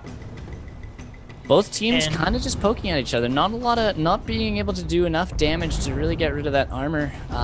Does look like we're gonna have to see some double focus fire here. Now doing it actually on Barrel Eye here. Might be already down to 50% Burma, maybe going down quite soon. Does lose 3 of his engines, 5 of his guns. We are looking for a kiss cam here, but not gonna be enough to take it down just yet. Barrel Eye is instead just going down to Junker. Great job there. How is Giant Cheeto still holding on? He is probably at 5% perma right now. No idea how he's doing it. Granted, keeping up the armor, his engineers are doing a rather exceptional job, to be perfectly honest. And Akihabara Sunday now right next to Bamboozlemoth. They're gonna be using his his side cannons to try to do some damage here. Definitely choosing to retreat on Bamboozlemoth's part. Very, very smart. Giant Cheeto being too low to make some serious aggression. Big snipes coming in. Look at those. Right. Oof. And Arikaba Sunday, just such a tricky ship, you know, it's so easy for him to outmaneuver the Bamboozlemoth, and, you know, you gotta keep in mind, it's the balloon taking the whole of the damage, not the hull itself. So now Arikaba Sunday does lose his balloon, but is up in front and center of the Bamboozlemoth, maybe looking to get the kill here, and Triple L may actually be going down 5-0 if they are not careful. But Giant Cheeto now gonna be taking a little bit of fire, but does not lose that hull just yet. No one's gonna be going down, but the balloon for Arikaba Sunday may be a problem. Barrel Eye as well. Oh, taking a lot of damage to his hull here. Giant Cheeto likely reloading, a bit awkward of an angle. Not going to be able to shoot Barrel Eye from that angle. Now choosing to focus fire Bamboozlemoth. Barrel Eye now lowering himself. Probably going to pick Cheeto's rear end here. Akihabara Sunday quite low here at danger. He's in quite a dangerous location here, but now pushing Bamboozlemoth. Not a lot of places for Bamboozlemoth. Giant Cheeto looking for the kiss cam, may be able to get it, but no, just only gets the hole from Bamboozlemoth. Lots doing lots of damage here. This look at that, and it gets it.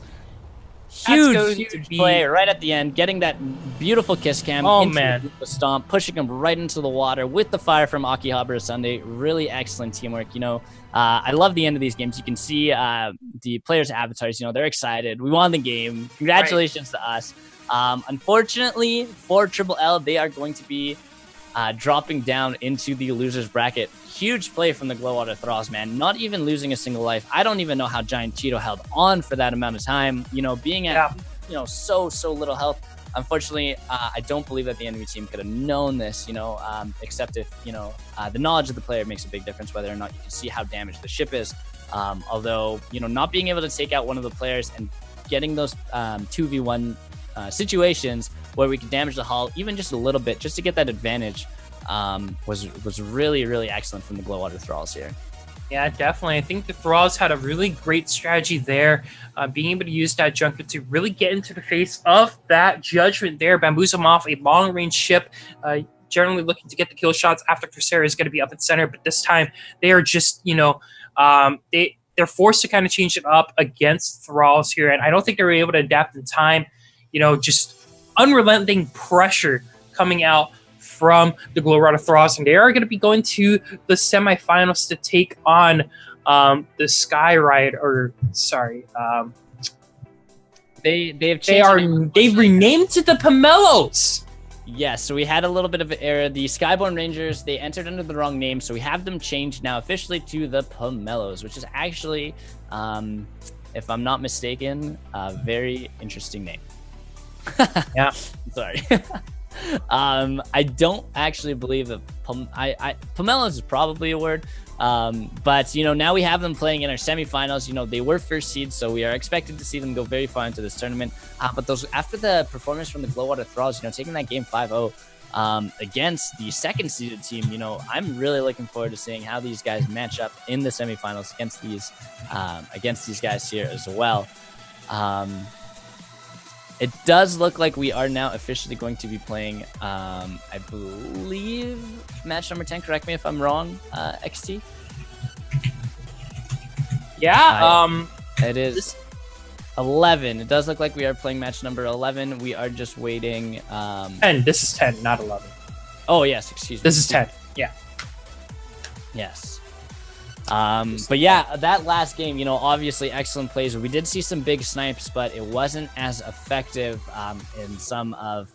in that match as it was in the previous ones by Triple L. We did see a lot of still very excellent accuracy. I don't know who's shooting off those missiles and that weaponry, but your accuracy is very good, barely missing any time you did choose to fire. But unfortunately, it was a very, very strong counter from the Glowwater Thralls to be able, like Akihabara Sunday, pushing Judgment every single time, pushing that Judgment. Very, very strong plays coming in from the team, as well as now Cheeto. We saw Giant Cheeto, using the fact that he was low on health as a target fire, not really too worried if they go down. It was 3-0 or 4-0 at the time, I believe. So not being too worried about losing a ship at that point, and still taking advantage of the game and really, pushing for that win, keeping it 5-0 was honestly amazing. I loved it. Yeah.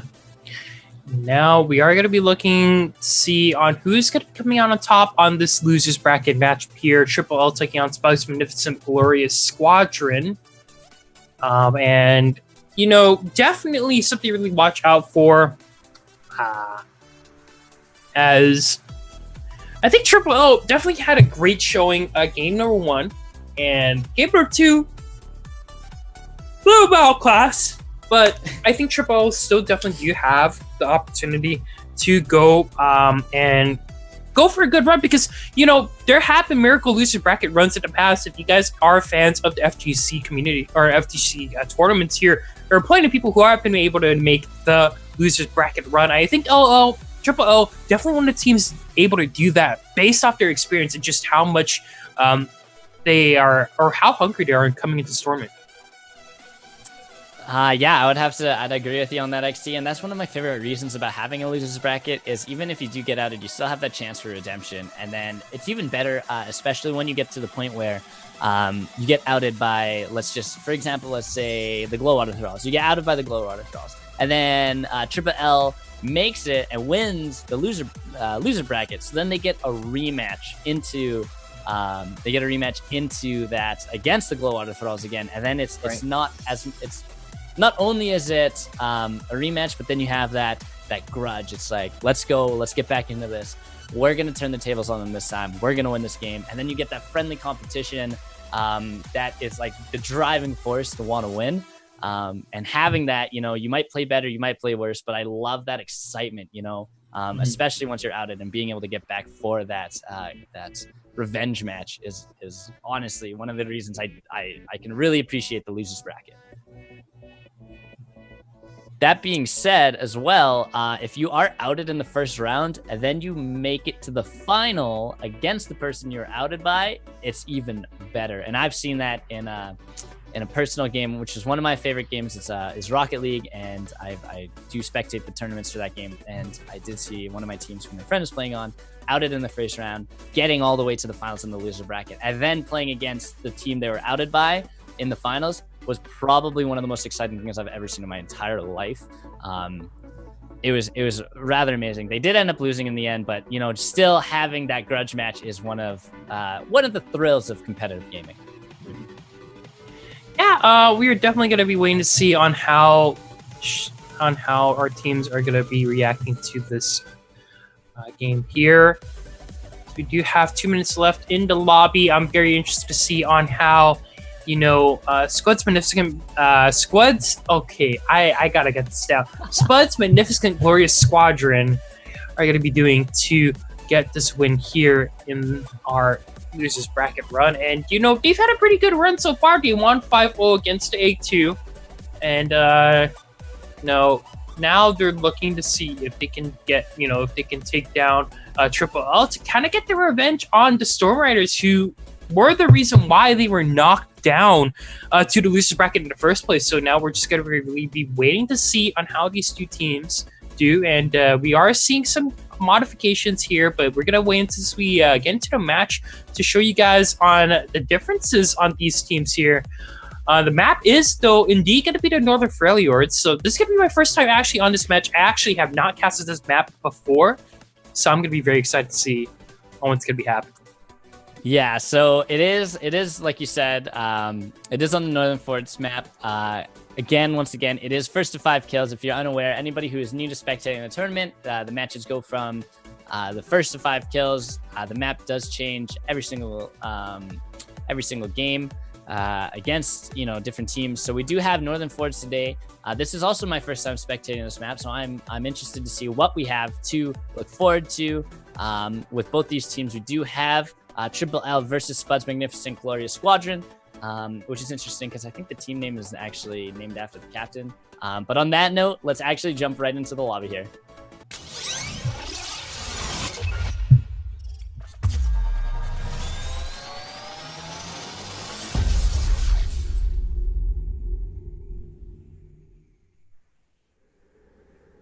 Here we go, folks. We actually have a mirror match on our hands here. Triple L taking on Spud's Magnificent Squadron here. And let's do the ship qualities right now. The first ship, the Bamboozle Moth, you all know it well. The Judgment, gonna be running the Flak Cannon, rocket launcher, Mercury Field Gun, Heavy Hwacha, and the Light Machine Gun, piloted by Mirwin. And ship number 2 is gonna be the GFA Flying Flounder, the Mobula, different change here, a little bit of tanky ship, rocket launcher, Flak Cannon, Field Gun, Ground Gun, rocket launcher, piloted by Scrowbeard. We do have on the blue side, we have the Judgment, I'm a Giraffe, as well as the Mobula, the Cucumber Sandwich, as well as the Giraffe has the Heavy Mortar, the Flak Cannon, the Light Cannon. You gotta have a Hwacha and you gotta have a Gatling Gun. And then the Cucumber Sandwich does have 2 rocket launchers, a Gatling Gun, a Flak Cannon, as well as a Mercury Field Gun. So this is getting off to be a quick aggro start, both going 1-to-1 trading right at the beginning. But Giraffe does technically have the lead, being still, very full, balloons full, hulls full, perms full. Definitely going to be doing a ton of damage to the Bamboozle. Yeah. Definitely something to really look out for is the early Mobula kills, and they are big giant targets flying around each other, and no surprise that they are both going to be going down here quite early. And now both the judges are going to be looking to see if they can really fight against each other here. But we're going to have to wait and see on how this is going to turn out. Now Bamboozle Moth going to be in a little bit of trouble, just no balloon, no hole. Going to be taking a little bit of perma. Triple L maybe in a little bit of trouble here as Bamboozle Moth maybe sandwich. Gets taken down. Great job by Spud's Magnificent Squadron. They really want the revenge match here. That was really excellent. You saw Giraffe honestly tearing his armor with Gatling Gun, and then Sandwich coming in from the rear on spawn to hit those big long-range snipes to get the third elimination of the game. The score being 1-2 for the blue side. Yeah, and now we are going to be looking to see if Spud's Magnificent Squadron can continue this run here. They do have the advantage right now. They are still looking relatively healthy. They haven't really taken a lot of damage. And by damage, I mean the Judgment, the I'm a Giraffe ship, definitely having a good run so far. So this is the time for Triple L to kind of just reset and just see, what can he do in this situation, as, right now, they kind of have to just chill out. Now we're going to see Bamboozle Moth hitting those long-range snipes. We've seen it time and time again. And Flying Flounder coming around for a flank side around this mountain. It is smart to be switching off, going for that double focus fire on Bamboozle Moth, especially because he is choosing to go down. Now, though, with Flying Flounder in the backside, going to be a little bit tricky for both these blue side players. Yep. Choosing to switch off. Look at that Hwacha. Big damage coming in from the Hwacha onto Flying Flounder. But look at the Gatling guns now being fired both at each other here. Stripping the armor. Does look like Flying Flounder took most of the loss on that one, only taking a lot of damage to the hull. And I love this. I'm loving this so far. This is very high aggressive. Lots of loss of cannon fire right away here. Yeah, and now already we're seeing a lot of gunfire. I'm a Giraffe, though, already down to like 40% perma, and maybe look at a kiss cam right now. They're really at each other right now. I'm a Giraffe, though, still having a little bit of hold just left, but maybe going down quite soon. Taking a little fire here, and yes, does go down. Cucumber Sandwich all by himself, trying to see on the Mobula if he can kind of come back from this, but great job by Triple L to kind of tie it up. using that Gatling gun at close range is my favorite thing to do, you know, doing a lot of damage to the armor, unfortunately being repaired just as quickly, you know, just with only one ship firing at another does give the engineers enough time to repair a lot of the hull very, very quickly. And being now 2-1 here is going to leave Cucumber Sandwich a very, very vulnerable target. But let's not forget, you know, Giraffe also running that Judgment, also hitting those snipes. So we'll be able to see if we can actually give him a little bit of help from afar here. Yep, and now we are seeing the Cucumber Sandwich still taking a lot of fire, not able to have his friend here just yet. Trying to do as much damage as he can. Bamboozlemoth is at 50% perma. Well, more like 40%, but that is going to be it for the Cucumber Sandwich. Got to be going down. So now Triple L take the lead. 3-tier, and definitely one of our closest matches we've seen so far. Definitely. Very high kill game so far as well. You know, very, very close match. It does look like Giraffe is sticking behind just to, you know, they're resetting, getting their bearings again. This could really go down to 4 kills to 4, you know. This is going to be a very, very close matchup with Giraffe now using a little bit of cloud coverage and being a completely opposite side of the maps. We're going to see how these players choose to approach each other, because the lack of knowledge of where your opponent is a very, very disadvantageous situation to be in. Excuse me. Now we're gonna have to see if Triple L can take this back and continue to lose just run, or if Spud's Magnificent Glorious Squadron can, you know, get that Magnificent Glorious run they've been looking for. So far, I'm a Giraffe looking to get some shots in. Damage. Yeah. Taking down the balloon of Flying Flounder actually now gonna be sinking. Bamboozlemoth still, you're right, looking about 40% perm right now. Taking some really heavy long range fire. Yep. Actually taking out Flounder's hull as well, but not going to be enough. You know, the engineers, with those long-range shots, it's a slow fire rate, easy for the engineers to be able to repair that very quickly. And I really feel like all these teams really need to do is just kind of just outrange each other, just rely on their experience, and just try to see if they can just get as comfortable as a position as they can. As it looks like Spud right now is just saying, "Come at me, bro." They're just wanting Triple L to just kind of come at them, as they have pretty good cover for themselves and pretty good ground, as Flying Flounder just constantly is taking a little bit of damage for himself, and so is the Bamboozlemoth. You're right, this is quite a show of skill, you know, with those weapons. The long range sniping, you know, picking and choosing which opponent you want. Flying Flounder taking a ton of damage, actually going down now. Gonna take the game 3-3 on both sides here. Bamboozlemoth, though, at a disadvantage currently, being alone by himself, half hull, about 40% perm. So it's gonna be tough. If these guys can push this and get the 4-3 lead, they're gonna have big advantage going into this last little bout. Yep. Bamboozlemoth right now just using the cloud to the best it can. It is gonna be hiding under the rocks, so shouldn't be seen. But I'm a Giraffe, gonna be looking to peek out over here. Should be able to see the Bamboozlemoth right under him, and we might be seeing a Tiger Uppercut if Bamboozlemoth plays this correctly. But I think they're just gonna back off, avoid a rocket, take a little bit of damage though. A little bit of damage. Yeah, a little bit of damage. Flounder as well. Cucumber Sandwich is gonna have to go in to get some assistance here. Otherwise, Giraffe is gonna be taking a little bit too much damage.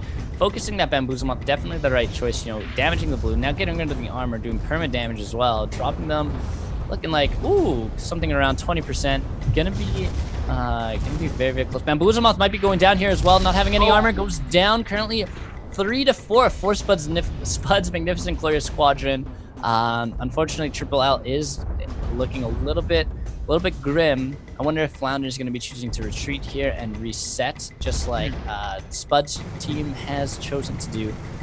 Going to be close here again with this long-range fire. You know, it's good to see, but it's going to come down to maneuverability as of right now, just to escape, reset, and kind of start this game over, because they are at a disadvantage, being 3-4. Yeah, kind of really interesting to note that how squishy the Mobley has been. You know, we've seen the Mobley just get taken out so fast on the past couple of engagements here, but I think that definitely has to come from the Judgment here, from Self. I'm a Giraffe doing a lot of damage, especially I think with the watch here. But oh, look at that already. I'm a Giraffe taking a little bit of fire on this, so this is 2 guns. It shouldn't be that much of a problem. Bamboozlemoth off to the side, trying to see if we can get any of that snipes here. Cucumber Sandwich still backing him up. Bamboozlemoth maybe losing hold, but not quite yet. There's a lot of back and forth gunfire. Gatling gun gonna be coming out for Flying Founder, and I'm a Giraffe taking a little bit of hold damage here. Maybe seeing a hull break. Yes, we will. Or very little hull actually, but oh yeah, very little. Quick repairs. Good job on the engineer side of things, keeping I'm a Giraffe alive. Very important to be constantly repairing your hull and your balloon. Now actually Bamboozlemoth taking a lot of damage. If Giraffe chooses Bamboozlemoth may actually be going down. Ooh, no. Flying Founder losing his balloon though as well. Now a lot of Gatling gun focus fire on Bamboozlemoth. If Giraffe uses his side guns to take the team, it is going to destroy Bamboozlemoth, and they are going to be taking the win. Congratulations, buds. You guys are going on to the next round of the losers bracket. That was an exceptional game. Triple L unfortunately being outed there. Very, very close game. 3-5. Highest kill game by far today. Very, very excellent plays from both teams. Nice, really nice long range shooting, guys. The Mobula's there. Definitely a huge part. Just definitely giving a lot of its firepower, but Triple L, unfortunately get knocked out, and after a really strong showing on stream on their first game here, they just lose kind of back and forth, and very close matchup against Spud's Magnificent Glory Squadron here. Great job by them. They're going to be moving on into the losers finals, or losers semifinals. Sorry, as they're going to be looking to see who they could take out from the winner semifinals. But definitely a great game being played by both these teams here. Definitely one of the closest matches we've seen so far. I'm super excited to see how the rest of the tournament unfolds. Honestly, you guys, great game. By far, maybe not the most exciting game because long-range fights do tend to be a little bit slower, but the strategy was there. We saw a lot of mowing down with the Gatling guns. Get rid of that hull and then go straight for the perm damage with those long-range rocket launchers. So obviously, very good plays, you guys. I believe actually was that the first game we didn't see a single Hwacha? I don't think I saw a single Hwacha be fired. No, there was a Hwacha. Was there? I feel like I didn't see one, mostly because, they're obviously stronger at close range, but they do have that long range capability for just the minimal amount of poke. So it does look like, on that note, you guys, it is time for another major giveaway. Quick reminder to you guys at home that this giveaway is going to be for Kerbal Space Program. Very excellent game. If you could compare it to Guns of Icarus, I would say the only close thing about it is there are ships, but you get to build them. Very, very cool. Very amazing game. So as we start this giveaway, I just want to say thank you again to everybody who is participating in today's tournament, everybody participating on the sidelines. We do have this giveaway for you guys. So here's the question now. Please pay attention. The question is, how many light gun slots does the Goldfish have? One more time. How many light gun slots does the Goldfish have? First person to answer the question in Twitch chat is going to be receiving a game key for Kerbal Space Program, which our lovely support staff and moderators will be dishing out to you guys as you correctly guessed the first answer. I hope you guys are enjoying today's stream. XT and myself are very happy to be here like always. Everybody in our support staff is very happy to be here. The Guns of Icarus devs, you guys are absolutely all amazing. This game is amazing to watch. Very excellent. Super fun to play. Just going to ask you guys one last time what the question is. How many light gun slots does the Goldfish have? And I know there is a 1 minute stream delay, so I apologize to everybody who is sitting at home waiting to hear the question. But if you can see again to my right or your left, however you're looking at the screen, maybe you're upside down. Right over here, we do have the trailer for Kerbal Space Program being played as of right now. Great looking game, very cute characters. The ships physics are accurate. Really, really cool game. It does look like we do have our first winner, our second winner, excuse me, in the Twitch chat right now. I'm gonna just guess his name, and we're just, we'll just call him Trill. Yo, what up, Trill? You're so cool. Zetnus, good guess, man, but 7 is way too many. The correct answer is definitely 2. Obviously, Trill, we will get you your game, Kerbal Space Program. We'll have our support staff and moderators, all the wonderful people working in the back line of the OP Noobs will be dishing out your game. Congratulations, my friend. Thank you again to everybody participating in the giveaways. We do have one more major giveaway to be giving you guys today, later on in the day. But it does look like we are going to be taking a short 5-minute break right now, you guys. So stay tuned for some more Guns of Icarus gameplay, you guys.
Good day, everyone. We are back live with our Guns of Icarus E4i tournament presented and brought to you in part by the OP Noobs.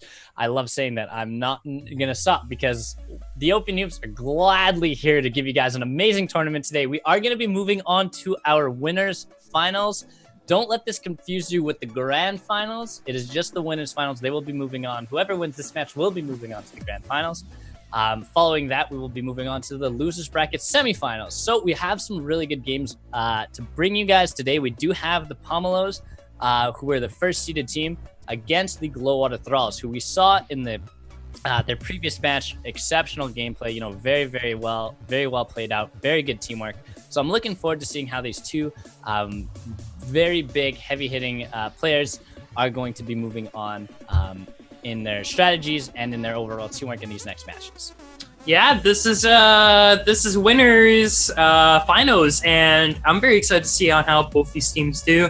The Pomelos and the Glowwater Thralls, we've seen them in action. They're both great teams, and I cannot wait to see them perform here in our September Smackdown here, as you don't want to be the team that gets taken down to the losers finals, but definitely both these teams are playing for that spot for the grand finals and playing for the slew of games they're giving out when you become our first place winner.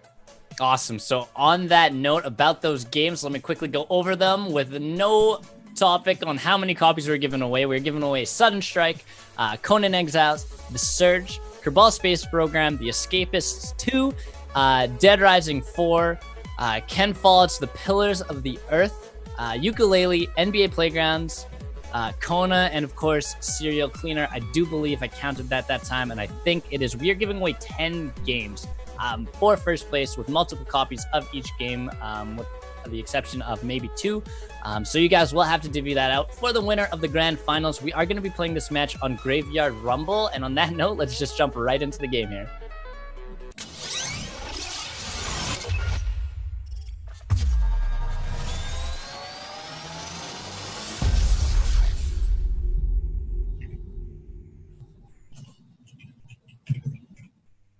So XT, can you tell us a little bit about Graveyard Rumble here? Yes.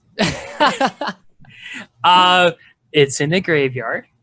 Excellent. Yes. Very sad. Yeah, this is actually my first time casting this map too. Oh, okay. Well, yeah, as you can see, there's obviously a ton of obstacles again. I believe I played this one myself. A very cool map. Big storm blows around in this one. Very neat as well. Lots of things you can fly through. A lot of great aggression is going to be started right away. Oh, nice. This is the map with Akihabara Sunday as well. On the blue side, we have the Corsair, Giant Cheeto, and the Junker Akihabara Sunday.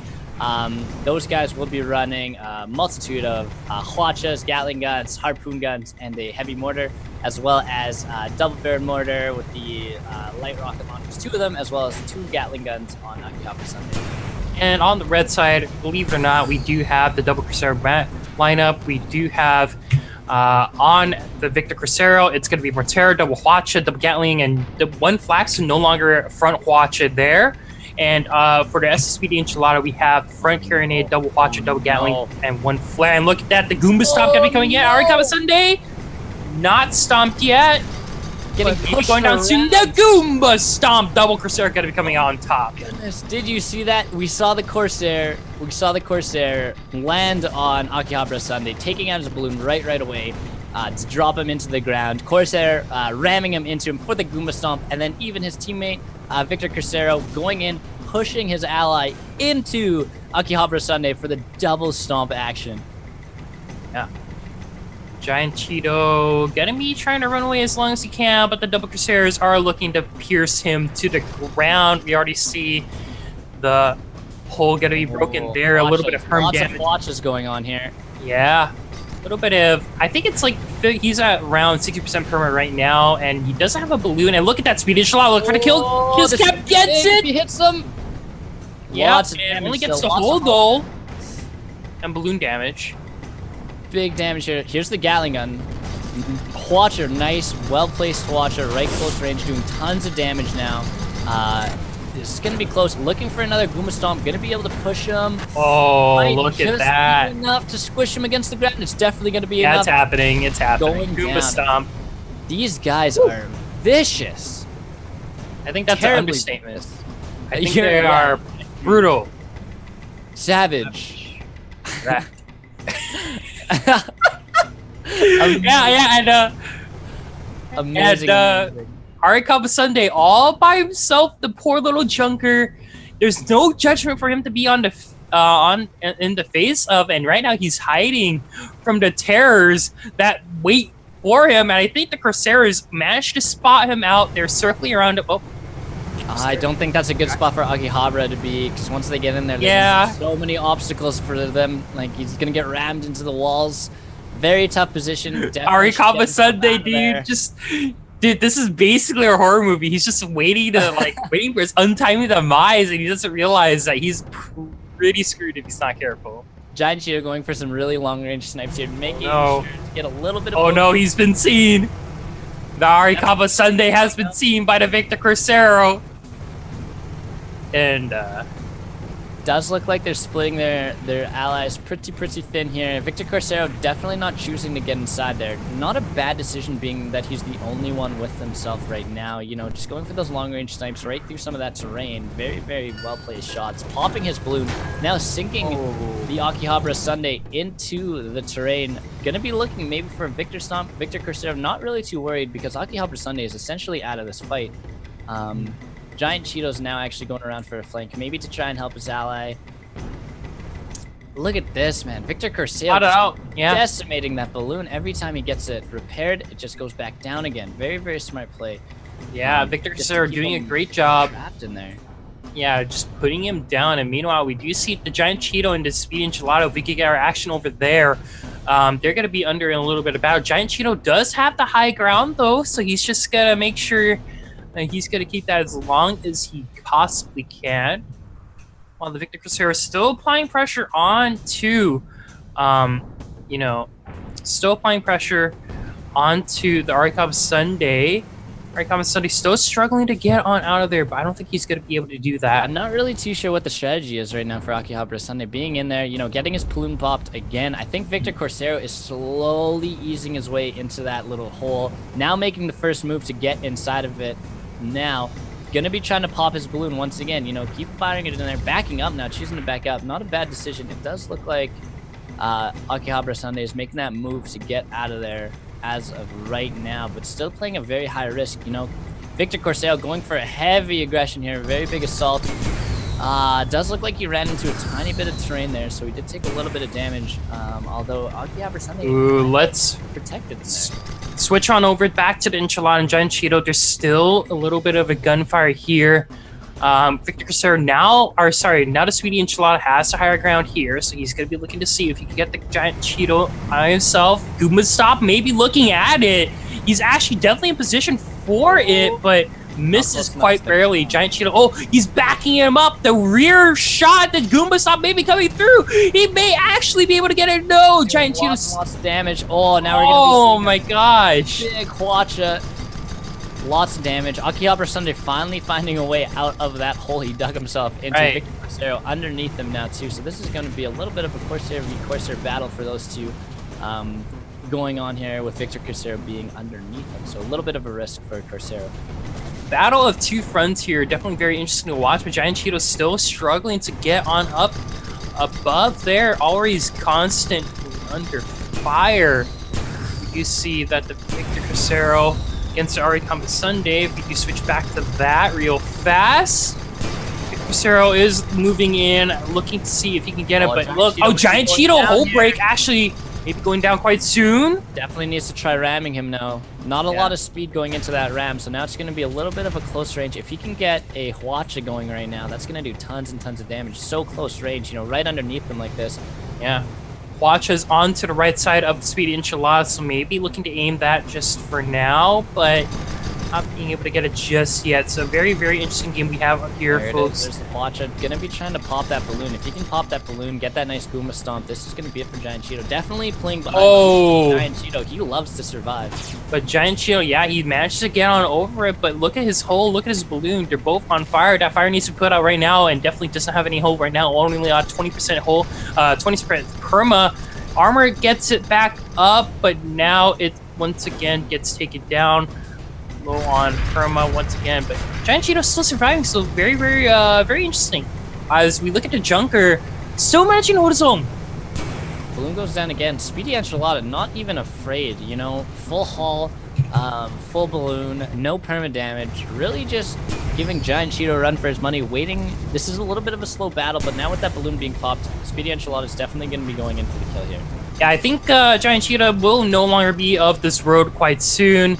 His hole is going to break one more time, and there we go. That is going to be it. 3-0 right now. Giant Cheeto going to get taken down. Speed Enchilada right now. Probably going to be looking to assist his friend, while Victor Crucero not having that too much of a fun time trying to catch to Arikaba Sunday. A little bit of a stalemate over here, you know. Victor Crucero, you know, with a little bit more balloon damage, but Akihabara does have a very, very minimal amount of perm damage. But now Speedy Enchilada is going to be making his way over to assist Akihabara. Victor Crucero. So it's going to be a 2v1 for the time being if he can get here in time. It does look like Victor Crucero's hull has been breached, but not for too long. Getting those repairs in very quickly. Speedy Enchilada and Giant Cheeto both making their way as fast as they can to assist. Big rocket launcher shots coming in from Giant Cheeto in that range. Definitely going to be turning his sights over to Speedy Enchilada. Akihabara Sunday now going for a sandwich. Wait. Akihabara Sunday tried to go for the Goomba stop, actually. Yeah, very interesting move there. Actually not going to be able to get it just if Akihabara Sunday, this Junker, doing a lot of damage to his Victor Crucero, but gonna mush him here. It's gonna be very, very close. Pushing him up against the ground, backing it to him now as well. This is oh, Giant Cheeto going for the same play. Doesn't look what like a stomp coming out.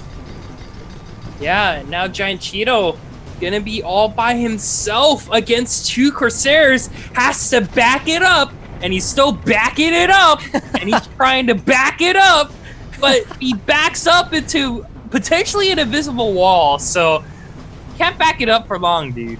Giant Cheeto gonna be in a little bit of trouble. Yeah. Giant Cheeto now looking to push forward, trying to get on top of both of these players. Not going to be hugely advantageous, though, unfortunately, because both Victor Crucero and Speedy Enchilada's balloons are doing fairly well on health. Giant Cheeto going to be getting rammed here a little bit. Now Victor Crucero going to be in that close range fire. If he can get those swatches off, doing lots and lots of damage. Akihabara Sunday back in the fight from the right side flank here as well. But is he too late? We're going to have to wait and see. Giant Cheeto, though, looking for the Goomba stop. May actually get it. No, he can't. He's just backing it up. 10 minutes to remain here right now. Victor Crucero doing a little bit of damage onto the Giant Cheeto. Giant Cheeto not going to be too much. But, oh, look at that double balloon pop coming out right now. Enchilada and Crucero not going to be up for a little bit. They might be getting squishy. Akihabara Sunday is going in for a little bit of Goomba Stomp. Not the best ship to be stomping with the Giant Cheeto. Going in. Though. If Victor Crucero can get his balloon up, he can totally turn this around and absolutely squish Akihabara. It looks like that's what he's going to be trying to go for. Got to repair those engines, though. One engine going down as well. Oh, we might be seeing a death soon. This is quite messy here. All four ships right next to each other. Enchilada looking low. Around 20% perma. Same thing for Victor Crucero. Maybe looking very low. This could be a comeback here. If the Thralls are able to just kind of land their shots here, but the Speedy Enchilada and the Victor Crucero are still going to be relatively healthy. But Arikaba Sunday looking for the role reversal. Maybe going to look for the Goomba stomp. No, can't get it. Both ships on the red team are very low on weaponry. A couple engines are down on both teams as well. Yeah. Speedy Enchilada does look like he might be taking a loss here. It's very, very close. Managing to repair that hull just quick enough. Victor Crucero now going for some backup. They're not in the worst position to be able to reset here. Even losing one ship isn't the end of the world. Victor Crucero kind of going for a kamikaze here, looking to get that ram in, but missing. And now putting himself in a very disadvantaged situation. Giant Cheeto going to be able to get in there and probably, very likely, finish off Victor Crucero. Yeah, Victor Crucero is actually probably just going to go down here. Yes, he does. gets shot down. 4-2 right now. Thralls looking a little bit better for them. They aren't going to get 5-0'd here at least. They can get that 5-4 still if they play this very well. They're still relatively healthy here, and they can repair that balloon. But once again, that is going to allow, the Pomelos to kind of just respawn, reset, and they get us do that all over again. And with their first 2 ship lives, able to get 4 kills, we're going to have to wait and see. 8 minutes left. We haven't gotten to overtime just yet, but we may be seeing it if the Thralls are able to just continue playing, the way they are. And they're doing a very good job, turning that around from the 1v1 to the 1v2 to the 2v2 and ending up winning the engagement was actually a really, really good job on the Glowwater Thralls. Very good job. Now we're going to be seeing that long-range battle we're rather familiar with here now. It's definitely going to come down to skill and accuracy. But especially against the double Corsair, you don't really want to be in the closest of range right away without doing even a little bit of damage. Would be beneficial because those Corsairs want to get up close. They want to do some ramming. Right now, the Thralls are in a very good position. Not a lot of terrain around them. But we're going to see Speedy Enchilada definitely. Oh, here he comes. Definitely keeping to his name. Definitely Speedy. Trying to get it nice and close while Victor Corsair is doing a little bit of a fight. Oh, and there goes the balloon. Yeah. Not going to be too bad. They're a little bit aware. Akihabara Sunday, I believe his job is to really focus fire balloons, and Giant Cheeto is now going to be actually losing his balloon as well with those rocket launcher shots from afar doing tons and tons of damage. Akihabara Sunday pushing against Speedy Enchilada and Victor Corsair. Keeping them relatively tamed in these corners here is going to be kind of risky for them. They can't move up because they are just getting outranged at this point. Mortar and Carronade for the front here, not really doing them a ton of favors at the moment. They really want to get close range here, but look at this. Arikaba Sunday already going to be moving forward a little bit and already taking a little bit of fire. May lose his balloon quite soon, but isn't going to get it just yet. And once again, it's a little bit of a poke war here. 6 minutes left currently on the clock here. And, if you're on the side of the Pomelos, you don't have to rush anything, but like the Speedy Enchilada, once again, going aggressive and looks to see if he can get a kiss cam. Sunday definitely on the radar at the moment, but loses his balloon, maybe losing his hull, and maybe taking some permanent damage as a result. But Victor Corsair coming in from the behind, maybe looking for something too, but Enchilada. Tons and tons of damage here. Losing promo, lots and lots of weaponry, a lot of engines here now. We're going to see Victor Corsair. It looks like Speedy Enchilada was a little bit of a bait play. Now Victor Corsair being on top of Arikaba Sunday. Players, pushing him down, doing lots of damage with those watches against the Giant Cheeto here. If Victor Corsair can get on top of Akihabara Sunday, this could just be the win, baiting your teammate into a little bit of demise just to get ahead. Akihabara Sunday doing a really good job pushing him into the... He might actually get the Goomba Stomp here. This might be a little bit of a role reversal of Sunday can just pull and get the Curb Stomp here. We might see the roll reversal stopped by the Junker. Arikaba Sunday gets a 3rd kill for his team. Now Victor Corsair all by himself goes for the kiss cam. Can't really get it just yet, and this could be the comeback we were looking for here, as right now, as we thought the Pomelos were invincible the whole entire tournament, as soon as they get the name change, you're looking at a potential 4-4 situation. Whew. XT, catch your breath. That was extremely exciting. I'm not gonna lie. But it actually, you're right. They did turn the tables very, very quickly on these Pomelos. Now gaining an extra elimination. Victor Corsair taking a lot of damage, being able to Arikaba Sunday quickly. Looks for Curb Stomp number 2. No mercy. This game into Cobra Kai gets it. Sunday with 2 Curb Stomps. Next kill wins. 4 minutes left in the game. We do have the Pomelos versus the Glowwater Thralls starting this game very, very poorly. Now coming back, still very, very strong. You can see actually right now, the hull, the balloon, everything, the perma, extremely, extremely full on health. Very, very strong. Looking forward to seeing how these guys are going to be taking this last fight to the Pomelos. And the Glowwater Thralls are in such a good position. They haven't lost a single perma as soon as they were able to get the first 2 kills of this of their match here. So right now, it looks like the double Crusaders are going to be coming out. Pomelos definitely do want to get a little bit of wrench, but they don't want to go out like this. But this is definitely an amazing comeback coming out for the Glowwater Thralls. This is going to be insane right now, but we are looking at a clock 3 minutes 30 seconds. Could we be seeing our first overtime? This winners finals right now looking very, very exciting. Do you see what they're doing here, actually? The Pomelos are actually baiting the Glowwater Thralls into all this terrain. They want them to come fight them in this terrain. They're sitting here waiting. You know, that's where they're strongest. This side of the map, lots and lots of terrain. Got to pop those balloons, sink them nice and deep, and then just absolutely sandwich them into all of this. So, as you can see, and it does kind of look like the Thralls are playing into their trap a little bit. Yeah, and now Giant Cheeto got to be the first to discover Speedy Enchilada waiting in the wings along with Victor Crucero. Maybe, you know, he's just waiting a little bit. It's actually Arikahaba Sunday, the more agile of the ships here. We first spot them out, and we're looking at a clock, 2 minutes, 42 seconds left. This could be the comeback we wanted to see in the September Smackdown, but look at this, Crucero. Be looking to be a little bit aggressive, but they can't seem to close the distance right now. Good job. See, they popped this balloon. Now they're likely going to be trying to aggress this. They want to get those balloon pops. They want to sink their height, get in close, bump them into that terrain, and take the win. Yeah. You can really see it's a lot of focus fire on these balloons. Both teams really trying to sink their opponent, and that's how the game's been going recently. You know, get rid of those balloons, pop them, get them close to any sort of terrain, and then go in for that kiss can. Right now, we are looking at 2 minutes left on the clock. Still overtime. Got to be the question here if these ships are continuing to be within well distance of each other. Got to wait and see on how this match will conclude here, and both teams just taking their time. This is interesting. You know, both teams want the advantage. You know, with the game being 4-4, there's no need for them to be rushing any mistakes, any silly plays. Sunday. Detrimental. Lots of good shots from Victor Corsair, you know, those big snipes, you know, even if it's hitting the balloon, showing and proving that it's like, look at us, we can shoot you no matter where you are. Yeah, what's happening right now, I do believe, is that it looks like the Glowwater Thralls are looking to go into clouds, kind of reposition themselves, and kind of use that cover to their advantage if they want to. So definitely right now, they're going to be behind those pillars, while there is definitely more cover over on the side of the Pomelos. You know, they do have that one advantage being the clouds here. So right now we are still waiting to see.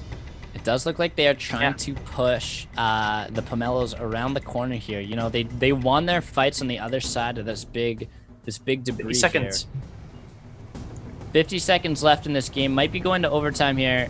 Going to be seeing a very last strong push from both teams now. Going to be playing the defensive-offensive game here. Victor Corsair obviously hitting those snipes. We've seen it before, you know, very, very strong. Whoever's on that cannon there or the rocket launcher is doing a very good job. Very accurate. Now seeing Giant Cheeto lower than them, they might decide to make an actual push here, but Akihabara Sunday has been doing most of the pushing, which is interesting because it is not the Corsair. 20 seconds left. Giant Cheeto right now going to be the first one to start off the assault, while the balloon is going to get popped for Akihabara Sunday. We are going to be going to overtime, as we do see here. Going to be seeing a nice strong push from Speedy Enchilada, using those swatches, doing lots and lots of damage, not being able to repair that balloon, getting rid of the hull, keeping Akihabara Sunday at bay, but this is going to be close. You know, Akihabara Sunday, very maneuverable ship. Wait, Speedy Enchilada.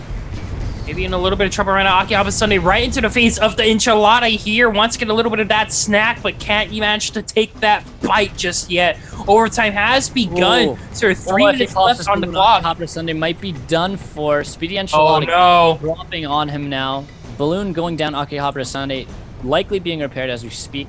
If Victor Corsair keeps popping that balloon, which he is going to do, Speedy Enchilada just needs to go down and Goomba stomp this guy. It looks like that's the plan. Now changing aggression. Oh no, he's going for it. Giant Cheeto could be in a lot of trouble right now. Like you said, the terrain is right next to him.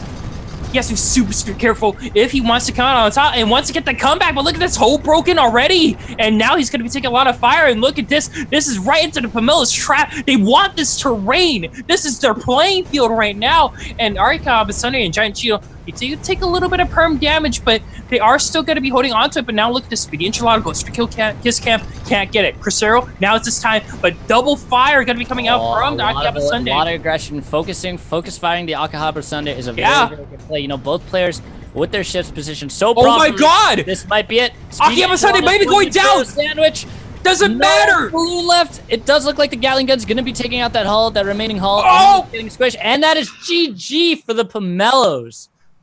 He couldn't get that He couldn't get out of there in time. Unfortunately, almost the comeback of the century being put out by the Glowwater Thralls. The double Goomba stop coming out from Daki Uppa Someday, but to end it all to what he could have came back to by a stomp coming out from the Pomelos. And now we are going to be looking at the grand finals. That's going to be Pomelos moving on, while the Glowwater Thralls are going to be winning at the losers finals.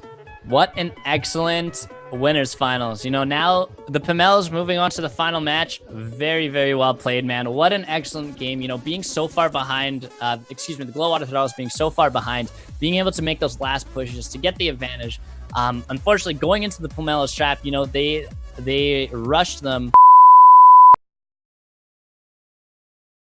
And Corsair, Sandwich, Kiss Cam, amazing plays, you know, very good strategy, very, very strong strategy. The Junker actually doing an exceptionally well job throughout that entire game. You know, there were 3 Corsairs in that match, and the Junker being able to take advantage and getting some sandwiches himself was a very, very big play. But we did see that long range, you know, pop those balloons from a distance, change aggro, you know, push that, and then at the very end, getting double teamed, kind of splitting up the opponents, getting double teamed, and then popping that balloon and squishing them into the end. Definitely deserves the win. So Pomelos, congratulations. You guys are going to be moving on to the grand finals. Unfortunately, Glowwater Thralls, you guys will be playing in our losers finals.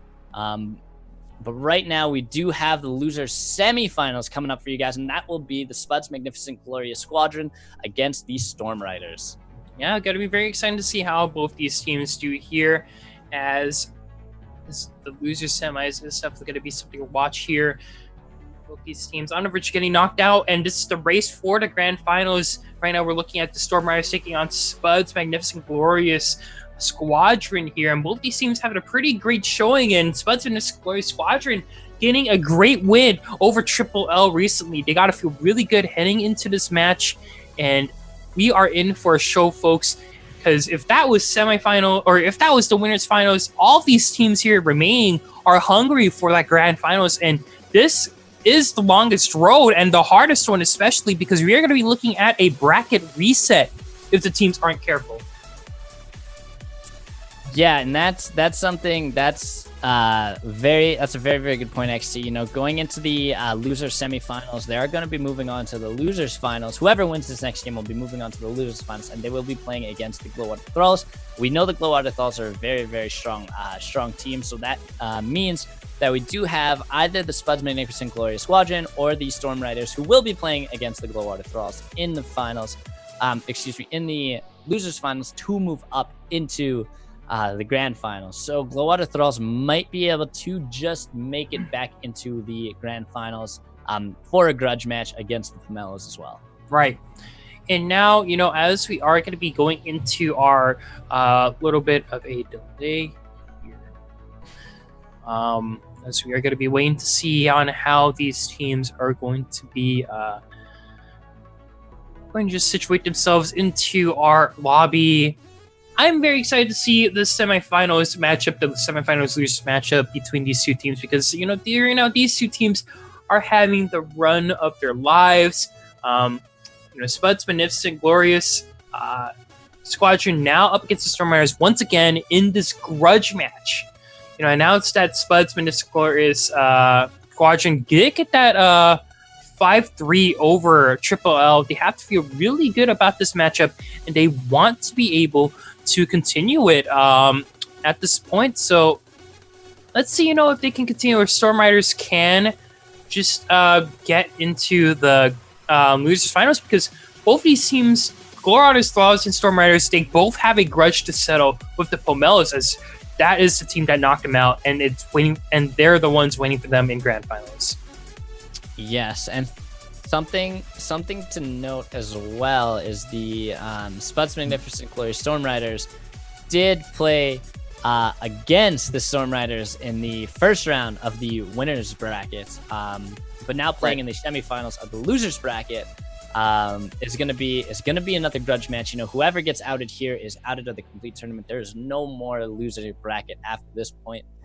So the winner of this is going to be deemed the winner of their I guess their overall matches.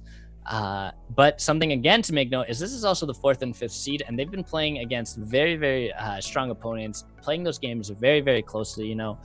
We had the Spuds against Triple L, winning 5-3, and then the Storm Riders playing against R&D, winning 5-2. So, close games. I'm interested to see how these players are going to play against each other again, because we did see the Storm Riders win the winner's bracket against Spuds 5-1. So are they going to be able to turn this game around? Are they warm now? Are they officially ready to bring the heat? Or are they going to crack under pressure and turn into, maybe a couple French fries? Because Spuds are potatoes and French fries under heat. Turn into. Yeah, you guys got it. It's a good show. Well, right now we are going to be looking at both these teams here. We are going to be going to the 4 minutes preparation period here. Our map is going to be Fight Over Fernfield, and once again, it's another map I haven't cast before, and always excited for that. Yes, this is also a new one for me as well, so I'm excited to see the terrain, what kind of weather we have, definitely what the teams decide to use for ships is obviously very important. We have seen a lot of judgments, a few goldfish, lots of mobulas.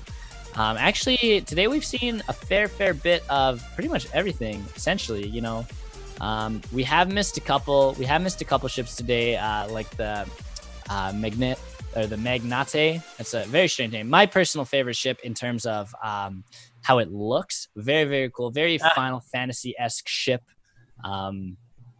Very nice ship. Yeah, we haven't seen. I don't believe we saw a Spire as well, nor have we seen a Squid. We haven't seen a Shrike. We have seen a Shrike. It was in one of the first games. I'm pretty sure it was a ship called a War Shrike, and it was a Junker. Are you sure? Either way, I don't think we saw a Shrike. Very good ship as well. Still, I'm really interested to see if you're wrong. Being more Corsairs, we do what seems to be perhaps a Galleon pick.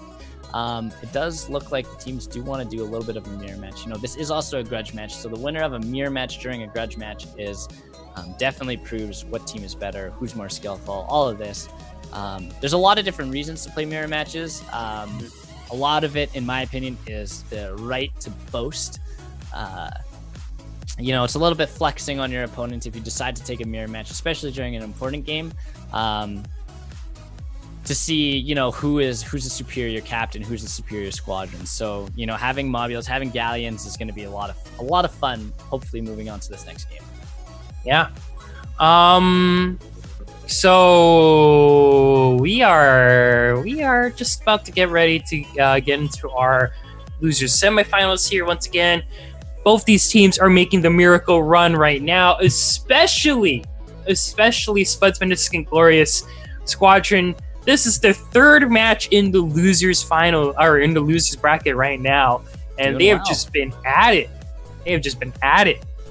Doing very well. Like we said, getting into that losers final doesn't mean you're out of the tournament. And yes, they are playing against somebody they lost to 5-1, but at the rate they've been going, I expect to see a lot of these guys. Whether they win or lose, I feel like this is going to be a great game. It's going to be very friendly. I'm really friendly.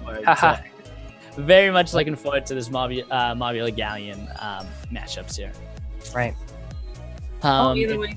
Yeah, like you said, it is Fight Over Fernfeld.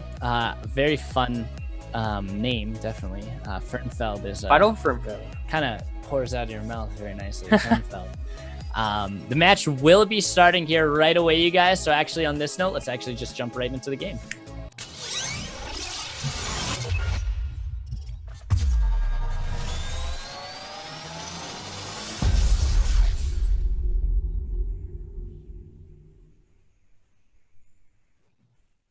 And we're back, guys, with Fight Over Fernfield. Both these teams are going to be going in here to our losers semifinals matchup. And oh boy, can I not believe on how this is going to turn out. On the red side, it is going to be the super squad, the Spuds Magnificent Glorious Squadron. Cucumber Sandwich is going to be the first day. Water is me.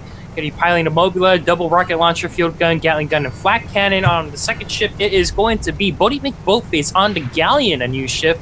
Child Spud Nick going to be using harpoon gun, heavy Hwacha, heavy motor, twin cannonade, heavy flak cannon, and flight cannon. And I'm pretty sure I may have mixed up the team names. We do have the Fancy Hydra playing with Mobula, as well as the Duel of Fates, the Galleon.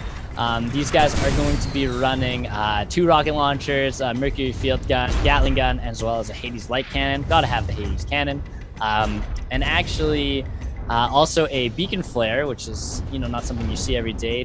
Gotta have a Heavy Watch, another Hades Light Cannon, Heavy Flat Cannon Mark II as well, Twin Carronade, and a Heavy Mortar. So actually, we are going to see that Galleon with a large weapon set here.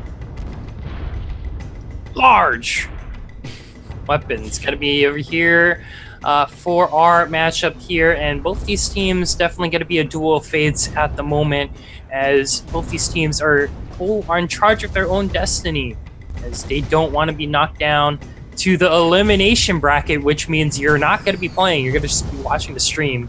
I hope you guys are, because we have a ton of prizes coming up. But a lot of struggles there. I don't know if you saw that. Buddy, we both think. Oh, look at that! Whoa! Taken down so very quickly. Those long-range cannon shots, that single fire targeting is very, very strong. Both focusing the Mobula. Very, very excellent play, doing lots of damage from afar and just non-stop firing. Not enough damage from the Mobula, unfortunately. The Fancy Hydra, fancy no more, as he was taken down by the unfortunate... I really forgot what he fell to, but maybe Cucumber Sandwich. I was not paying attention on how he died. It just happened so fast. I just a lot of long range rocket launchers. Yeah. Pew pew. No Corsairs. No Corsairs, yeah, not too bad on terrain here. It does look like it's just going to be a lot of cannon fire here. Finally getting a little bit closer together here. The Gatling gun's not being effective at all from this range. And the red team actually doing a very good job using this terrain as cover, being able to poke out, do a little bit of damage. Now, Fancy Hydra getting a little bit of a push on here. Duel of Fate staying back, likely because he does have that very diverse weapon set. But Fancy Hydra taking a ton of damage right away. Already losing armor. Not again! No! The Fancy Hydra falls. Absolute snipe show right now.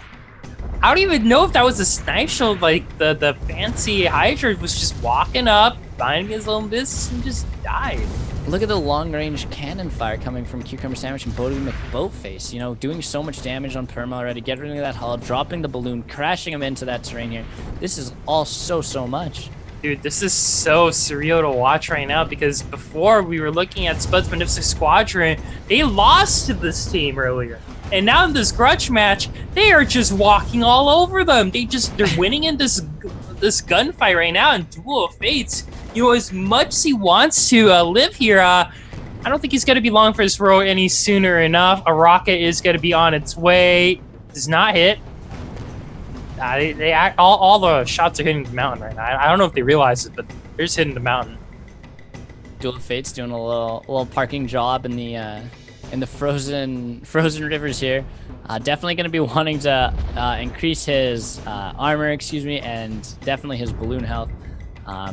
And also Fancy turn on Hydra some fires. Doing some long range damaging. Pretty risky. The Mobula is a very large balloon. It's a very large ship, and being in the open like this, you can see. I don't know if this is just an unfortunate turn of events in terms of siding, because the red team, has so much cover. They have so much cover. They can sit behind that terrain, which I guess is a giant cannon. It looks like. They have this terrain. They can sit behind it, and they can just send out all this poke damage. Well, no, this is Fernfield, so that's where you're wrong. It's not a cannon. It's Fernfield. Yeah, but isn't that machine in the center that they're hiding behind? That's Fernfield. I think. I don't even know what I'm saying at this point. Everything. We are all Fernfield. Yes, now. But unfortunately, Duel of Fates is looking really low on his program. He's not Fernfield material. Definitely doing lots of damage.